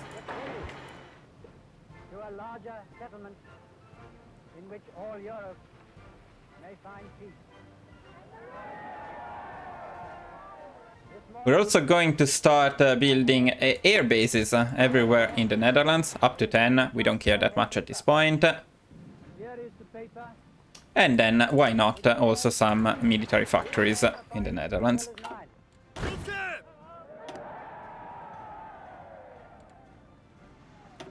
Some of you have already heard what it contains, but I would just like to read it to you. We, the German Führer and Chancellor, and the British Prime Minister have had a further meeting today and are agreed, recognizing that the question of Anglo-German relations is of the first importance for the two countries and for Europe. As regards the agreement signed last night and the Anglo-German naval agreement, Mind that it's only October 1938, we got plenty of time to prepare for the war, and we also already have 207 factories between civilian and military factories, and this is a huge amount of factories. This is much more than I get with Germany at this point of the game, or Italy. that may concern our two countries, and we are determined to continue our efforts to remove... Oh, I forgot to do something here which was quite important, not so much now, but a bit later will be for sure. If you remember, when you unlock the military industrial organization, assign it to the fighters. It's Mitsubishi, the one we want.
Actually, I changed my mind in terms of getting the spy through the agency. We are going to get the spy through the Elusive Gentleman in a bit, so you don't need to waste factories on the agency. I think it's actually slightly better.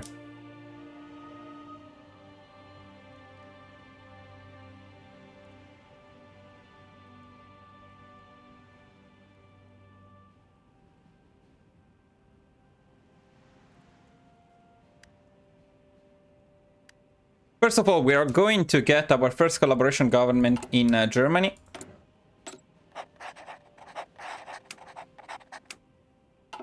And make sure to switch to quiet Intel network.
So at 150 political power, we're going to pick the elusive gentleman. We are going to pick the elusive gentleman. And when we get our third spy, we're going to use it to spy on Germany.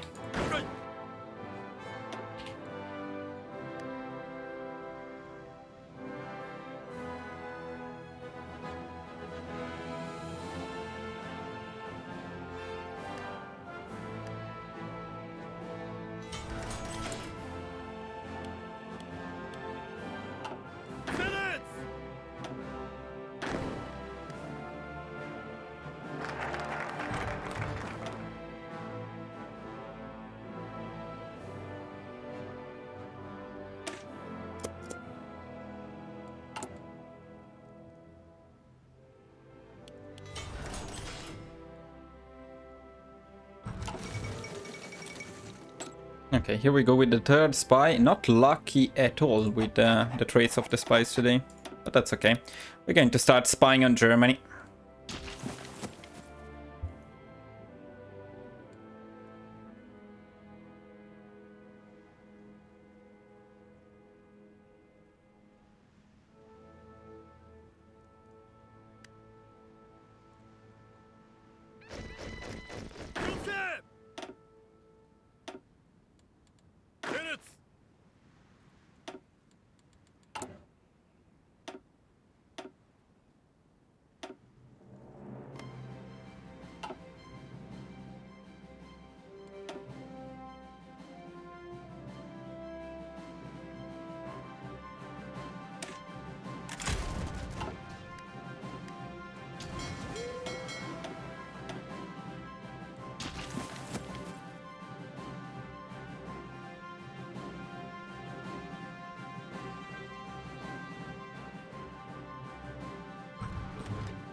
Okay, now around March 1939, not too soon, but not too late, otherwise you will not get the claim in time. We want to start fabricating a claim on Belgium.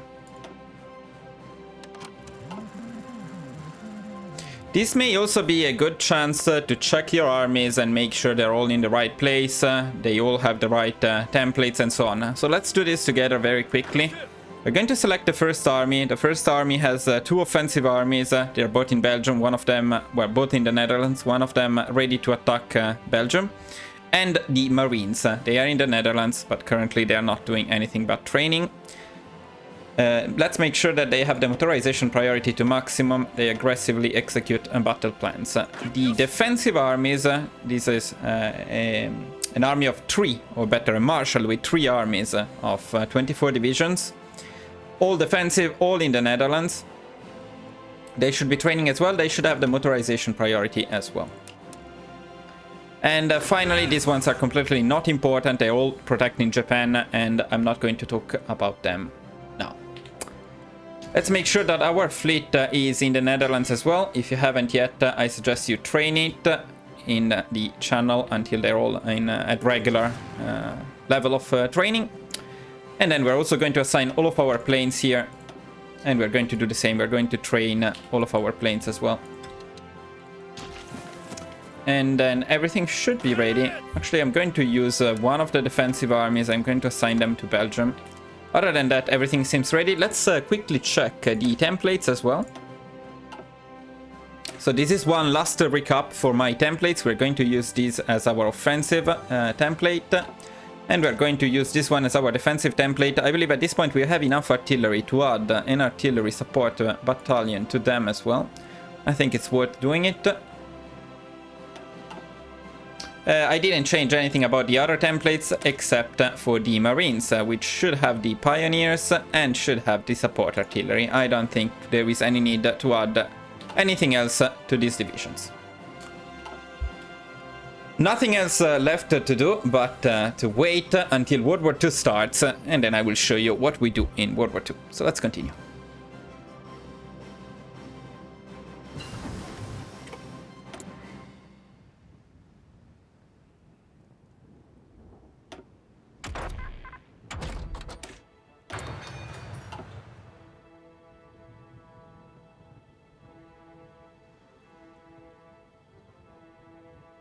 Oh yes, one more thing actually to do at this point. We have plenty of artillery, so we bring the production of artillery down to 10 and we put full production into guns for the time being. We're going to switch it later as soon as we get the planes, but for now we will invest in guns, not artillery. There is no need to get any more artillery than we already have.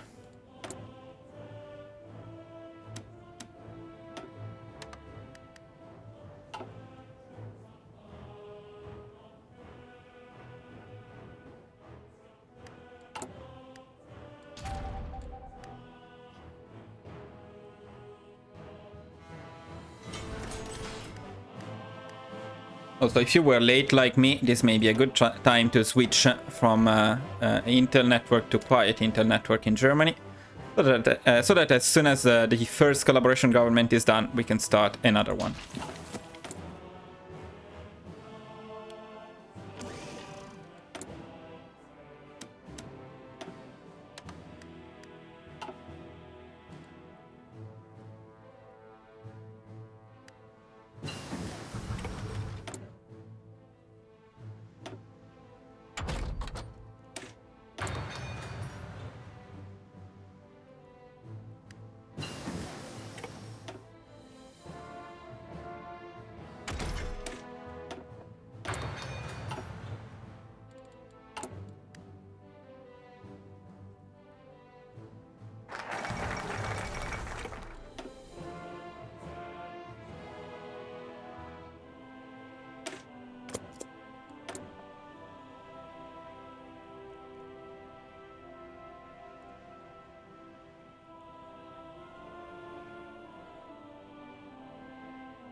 So this is our cast designer, so we want to have as much ground attack as possible here. And go down something like this. We also need this ones. Yeah, something like this is not great, but not much better than that, to be honest. At least we get some ground attack here. And we can assign them to the C1, although very soon we are going to design a new planes and fighters and CAS.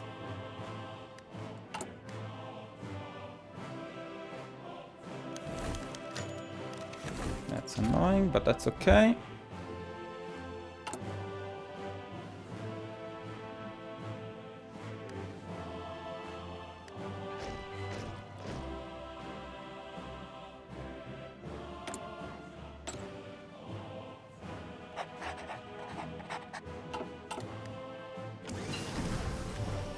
Okay, we got the engines tree, which means we can design the new fighters and CAS, so let's do that.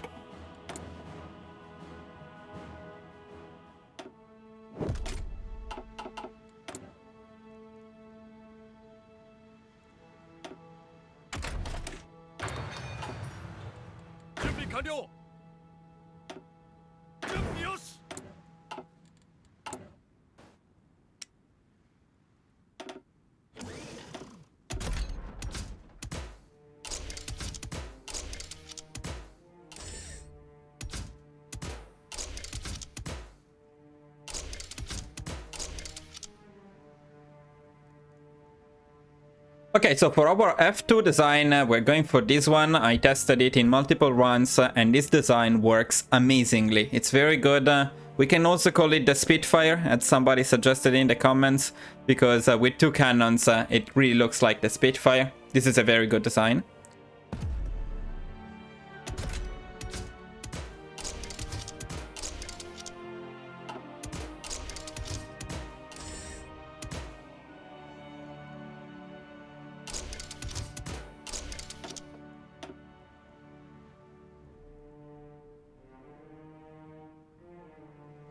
And for what concerns CAS, we're going to use this one. This design has decent ground attack, but especially it has very, very good air defense for a CAS design. Of course, we want to produce these new fighters and CAS.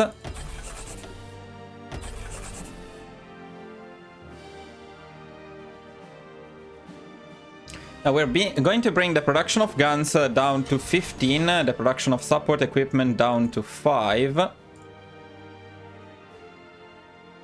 We're going to increase the production of C2 to 15, and then everything else is going into our F2 designs. Need to adjust the trade a little bit for sure.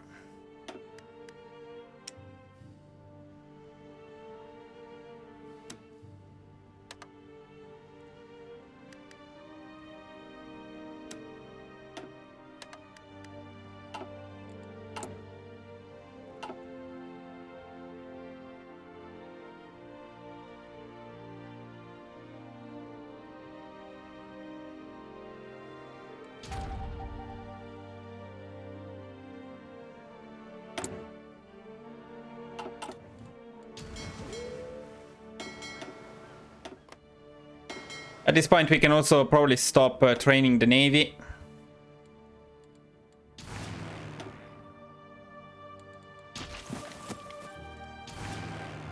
And split these fighters a bit around here.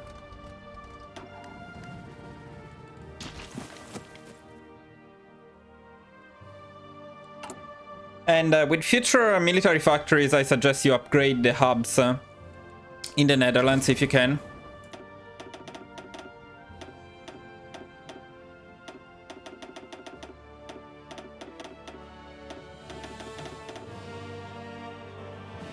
And you can actually manually build railways wherever you feel the need.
At 100 political power, we are going to pick the logistics expert.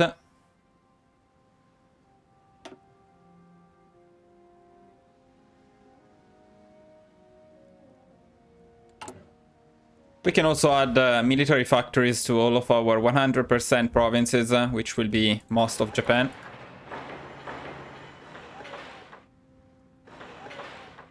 I see part of China as well.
Around this point of the game, I picked the air production focus. I think it's pretty beneficial because we're going to build a lot of fighters and CAS in this part of the game.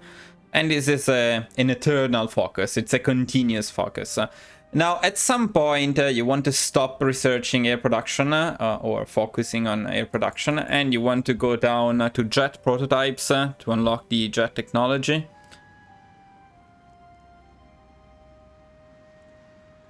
Another interesting option is you can go down to expand the SNLF to get more special forces, even more marines.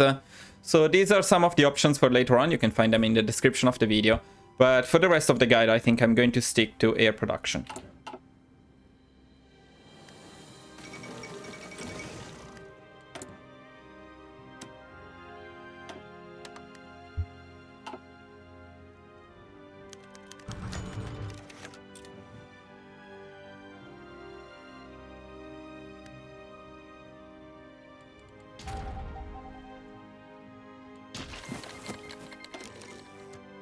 Now, we got our claim on Belgium, but we are not going to declare war to Belgium just yet. We want to wait for World War II to start, because if you declare war to Belgium now, you can conquer Belgium, which you might say it's beneficial, but they will not join the Allies, so you will not be at war with the Allies. And actually, when we declare war to Belgium, we want to be at war with the Allies, so that after Belgium, we directly go into France, and then we take the United Kingdom.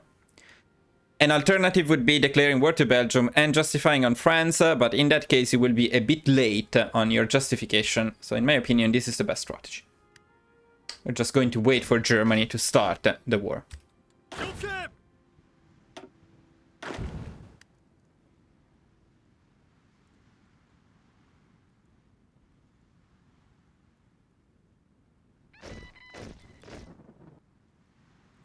Which will be very, very soon, by the way. We are just in time to pick the last of our advisors. We are going to go for tactical bombing.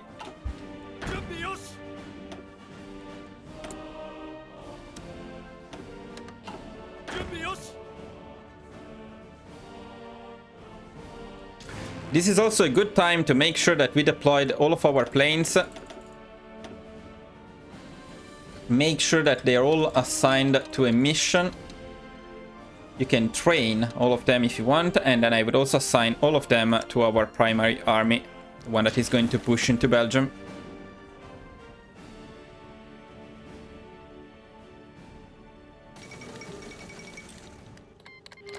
Alright, the German Reich declared war on Poland.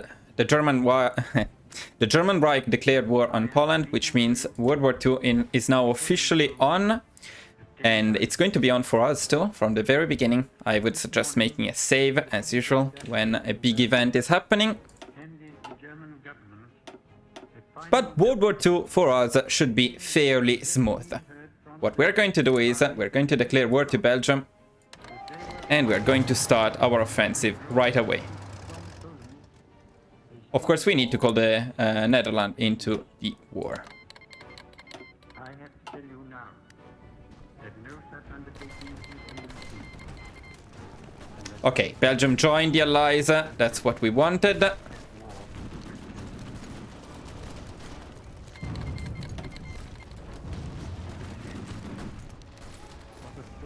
France is not in the war yet, but they should be called into this war very soon. Belgium is down, but we can get ready for France right away.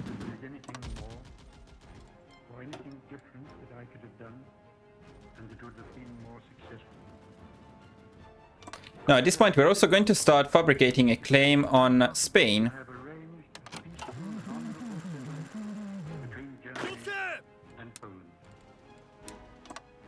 Hitler would not have it. He had evidently made up his mind to attack Poland, whatever happened. And although he now says... Oh, Belgium did not join the Allies, actually. Okay, that's a problem. That's something we do not want. I misread. It was Poland joining the Allies, not Belgium. So this is not good. It's a reload for us. That's why making a save is always a good idea in these cases. So let's do it again. This time we're going to wait for Belgium to join the Allies before we capitulate them. I misread the message. Okay, so we can declare war to Belgium. We need to call the Netherlands into it. And we can start our offensive against Belgium.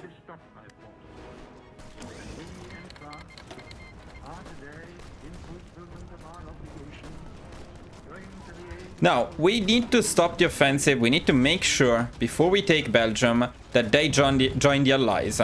If they don't join the Allies, we need to wait a little longer before we capitulate them. Okay, Belgium joined the Allies. Just make sure you get this message before you finish them. And now we can continue with our offensive and end Belgium.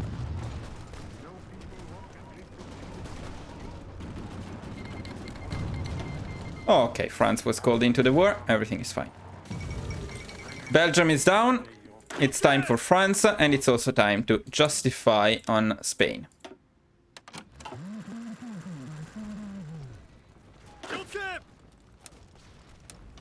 Since we have some extra political power, let's see if we can justify on the Luxembourg as well. Yeah, but it's going to take 60 days, so we're going to do it a bit later. Let's prepare for France.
Okay, now that we got the claim on Spain, we can get one on Luxembourg as well.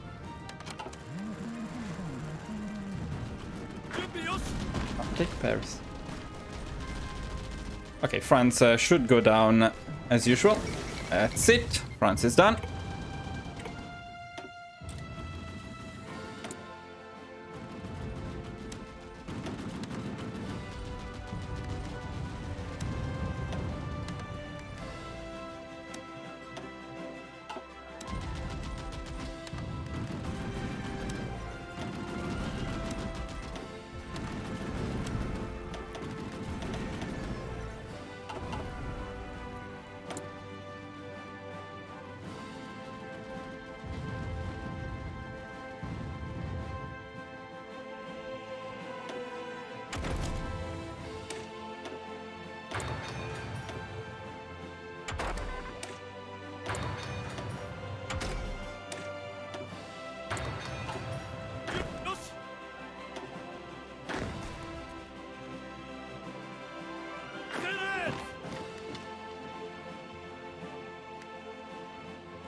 Oh, of course, we need to get ready for Spain.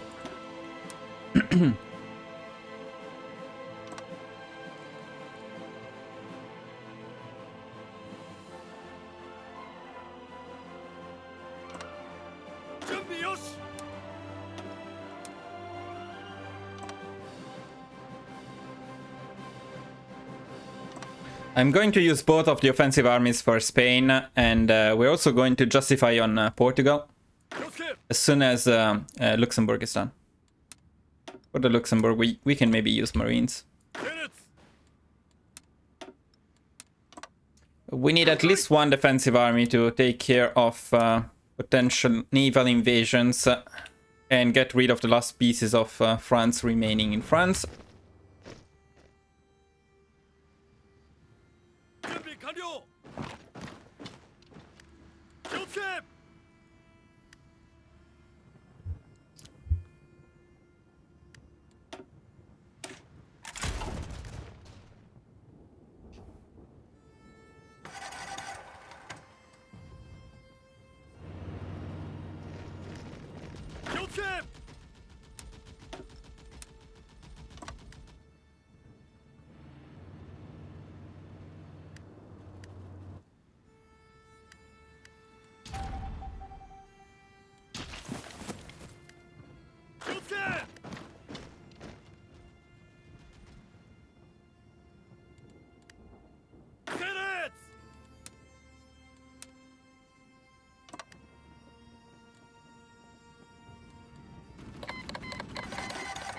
Okay, we can take the Luxembourg.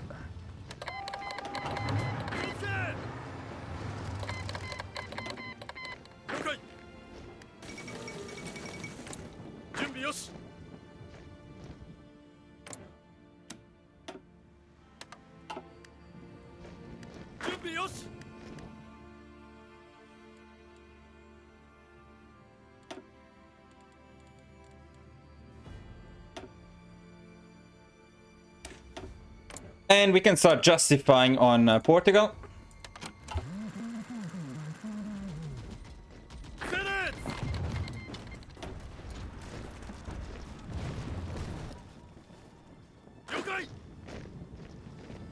Well, Germany stole our Luxembourg.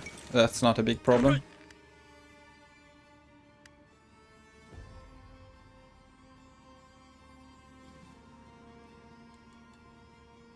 Now, technically, you could justify on other countries and add them into the war, but I prefer to do that later when I declare war to the German Reich, because we are going to have 100% of the war score when we fight Germany. Well, in this case, we are going to share it with Germany, and yeah, it's already not that good, our war score. We aim to around 50% by the end of the war. By the way, at this point, we want to assign many of our fighters. Also, I would select the best fighters if possible, the F2 type of fighter. We could do something like this. Rearrange them a little bit.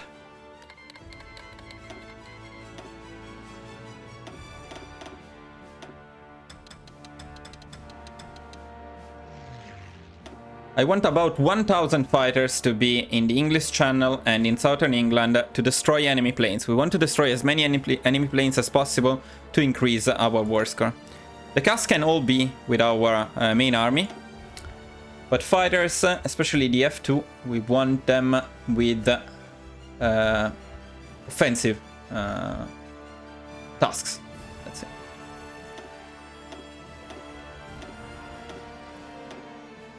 Okay, so I'm going to assign these ones to our army, and I'm going to leave everybody else in there.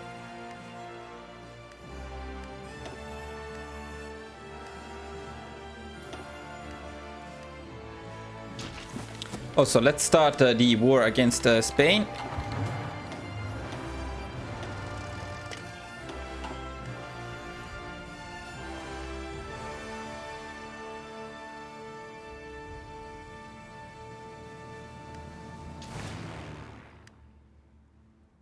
Yeah, our casts are not there yet.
Well, at this point, we can also start planning the naval invasion of the UK with our marines, since we don't need them in here anyway.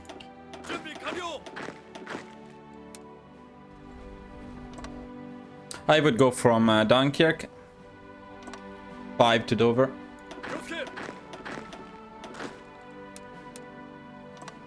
Five to Portsmouth. 3 here. And 2 here.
Time to bring Portugal into this war.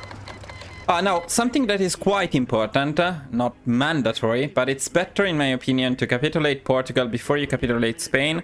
And that's because Spain is not in the war against the Allies. Spain is in a separate war. If you capitulate Spain first, you will get the peace conference, but they will not be at war with Portugal, which means you need to call them into that war. You may have to share some of the war score with them, which is very annoying, and also automatically they will be possibly invaded by the Allies. So overall, I would prefer not to take Spain into...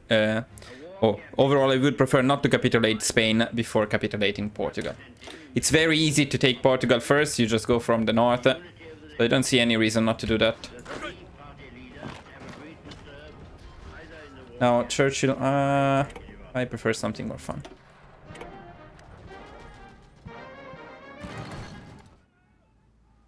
Where is the music? I still want some. Oh, that's annoying because I was importing stuff from the States.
Okay, Portugal is done.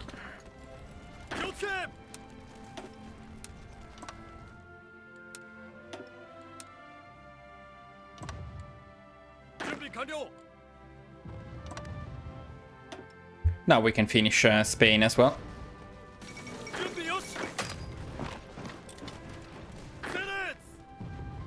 If we can get to Gibraltar before that, that would be great.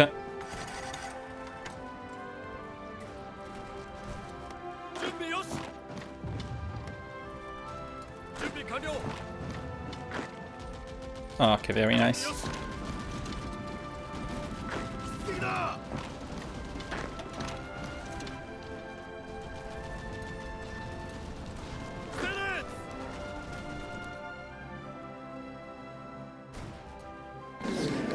And Spain is done as well. As you can see, it was a separate peace conference, usual stuff, puppet, resource rights, war operations, navy.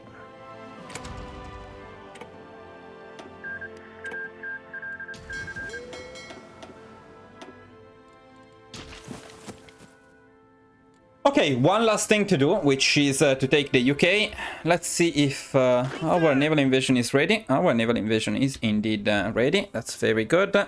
Now, let's also check the planes, guys. We left our planes here for a while, so it's time to see the stats. Okay, now this is what I'm talking about when I say that that design for World War II is really good. Look at our fighters lost, 121. Keep in mind that we had F1 fighters in here as well. We had the old ones as well. And then 783, almost 800 fighters destroyed on the enemy side. Our F2 fighters are insanely good, and this proves it.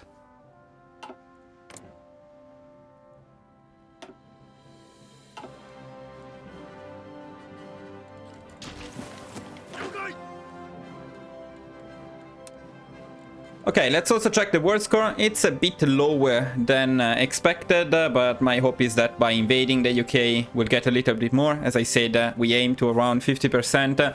If we don't get to 50%, it's still fine. It's okay, we're going to destroy Germany next, so it's totally cool.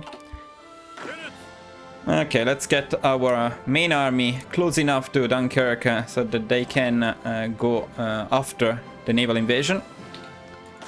The other army is not really needed in the UK. We can leave them here to protect France.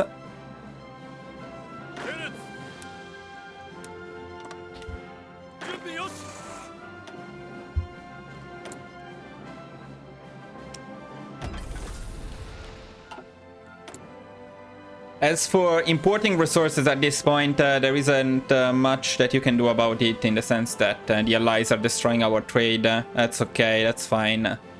We're going to take it back later, so it's okay. Let's just make sure we cannot recruit any more planes, so because if we can, they are always welcome.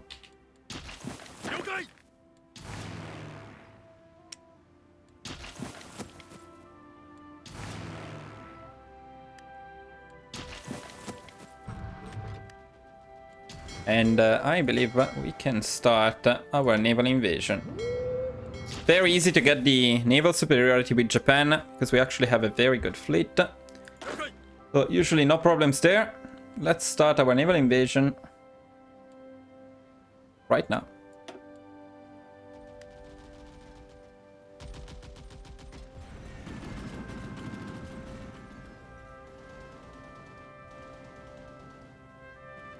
I feel like the UK is not defending at all this time. Yeah, that seems to be the case. Not very good, UK, not very good. Okay, well then if they are not defending, this makes things easier for us. Need to use the Marines to take this part, and we're going to send our main offensive army in the UK as well to take basically everything else. Now, extending the war is not the best for us, although if the UK sent some divisions that would be better, because fighting increases our war score. On the other hand, we don't have any active fronts, while Germany and Italy are probably fighting in Africa, so they get some extra war score we are not getting.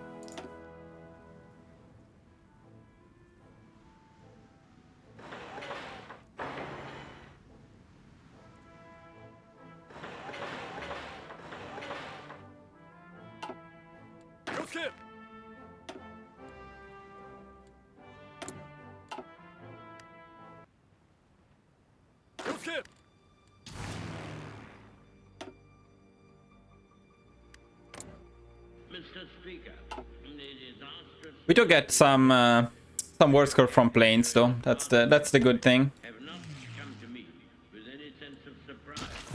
Indeed, I indicated a fortnight ago that clearly I could to the House.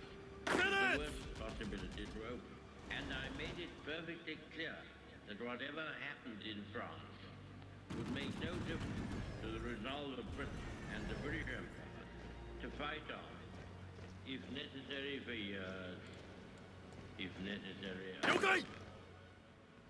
I have thought it right upon this occasion to give the House and the country some indication of the solid practical grounds upon which we base our inflexible resolve to continue the war. There are a good many people who say, never win or lose, sink or swim, better die than submit to tyranny, and such a tyranny. And I do not dissociate myself from them. But I can assure them that our professional partners of the three services unitedly decide that we should carry on the war, and that there are good and reasonable hopes of final victory. We have I actually gave the UK some time to send some divisions, so we can get a bit more war score. It's improving, the situation is already improving significantly. Okay, let's start the attack here. who have been built up on our laws and on our civilization, and who are absolutely free to shoot their course, but are absolutely devoted to the ancient motherland. We are completely destroying them. Inspired by the same emotion which leads me to stake our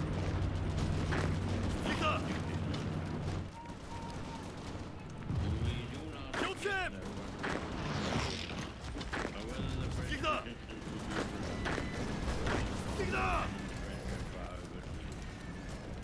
the French government I have the feeling they have a lot of divisions in here, which would be nice. if they do not continue the war in accordance with their treaty obligations. These are definitely a lot of divisions.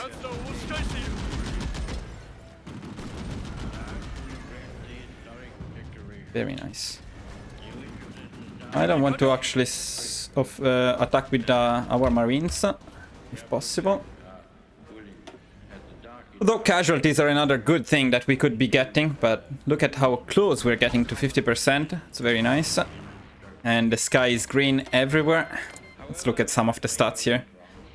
It's insane, as I said. Look at our fighters.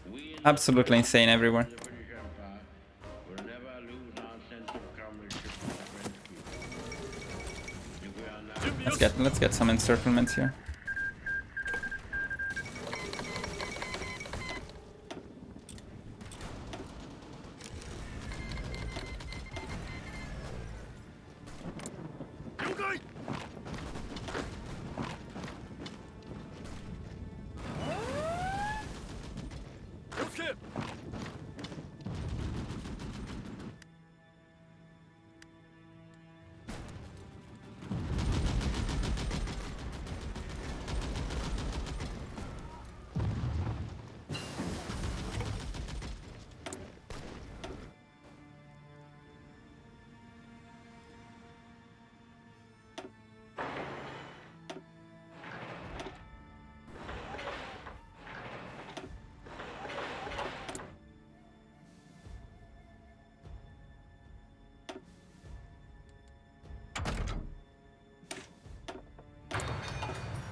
At this point, I'm also adding rocket artillery to our offensive divisions. And I increase the production. We have an insane amount of military factories, but I dedicated quite a lot of them to rocket artillery. The war is basically over, so let's make sure that we are satisfied with the war score. That's exactly what we wanted, around 50% as I said, so we can finish this war.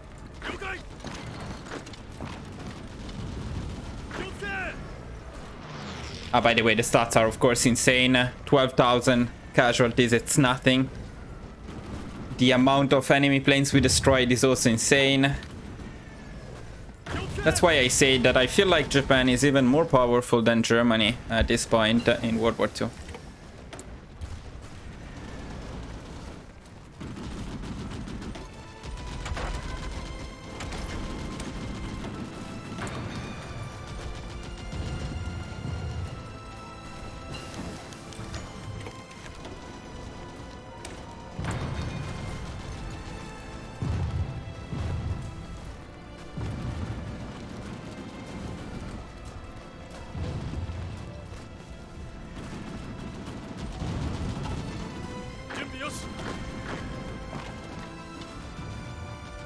We need to go all the way to Newcastle, or is it over? Oh, we may need to go all the way to Newcastle. That's even better. With more war score for us.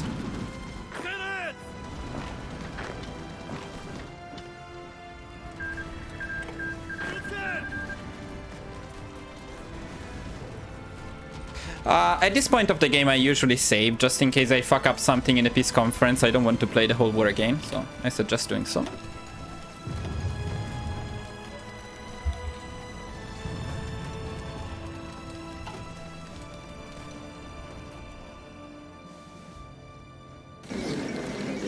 The war is done. We got exactly 50% as expected, no casualties, and this was absolutely amazing. Now in the peace conference, what I suggest prioritizing is puppeting all of France, Belgium, and the United Kingdom. You should be able to also puppet Portugal. And then, very important, try to get these very resource-rich regions down here. You can also try to get this part here and part of India. That should be about it. The rest will go to either Italy and or the German Reich, and we will get them in the next war. Of course, I will skip the peace conference for you. Unless something very important happens.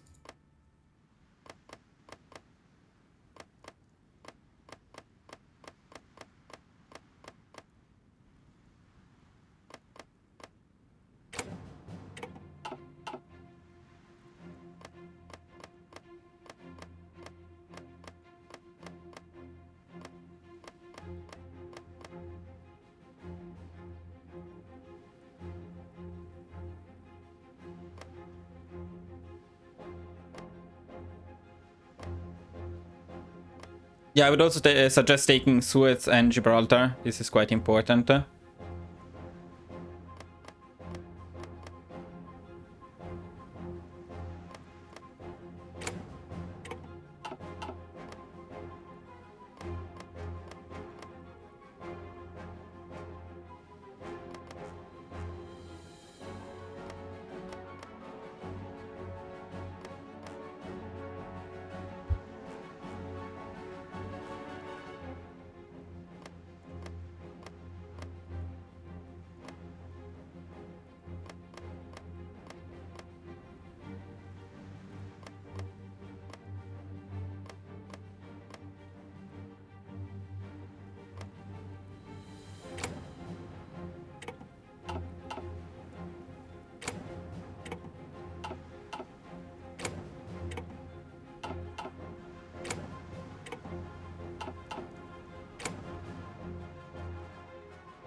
Now, another thing I suggest doing before ending the peace conference is make sure that there is nothing left of the UK unclaimed, like in this case. It's better to have the UK disappear completely after the war. So if Germany and Italy forgot something, take that. Same thing for France.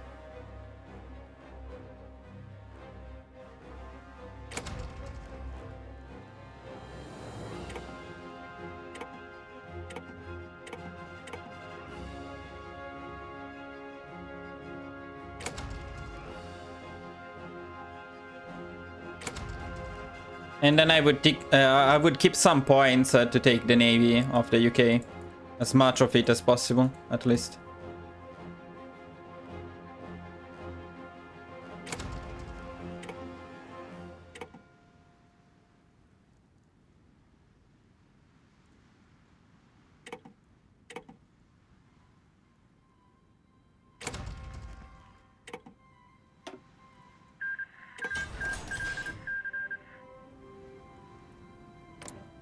Okay, I'd say we're pretty happy with what we got, in addition to a huge amount of resources. Let's see if we can see them from here. Yeah, a huge amount of resources and strategic places like Suez, like Gibraltar. We got Spain, Portugal, France, the UK, and the Netherlands and Belgium, of course. Now, our next challenge is to fight the German Reich. We already prepared 2 collaboration governments, and the next one is on its way. So actually we're going to start this war almost right away, but this tutorial was already quite long. Also, if you want to do something different from this point on, you're absolutely free to do it. I would say that we made Japan insanely powerful, and we're ready to make it even more powerful. If you enjoyed this guide, guys, as always, leave a like, subscribe to the channel, let me know in the comments. A lot of work goes into these guides, so it's great to see that you appreciate it and that you enjoy them. Other than that, I will definitely continue this run, so that will be a next chapter, Japan versus the German Reich, then probably one against the Soviet Union, and the final chapter for the revenge of Japan against the United States. That's all for today. Thank you for watching, and I will see you guys in the next video. Bye bye.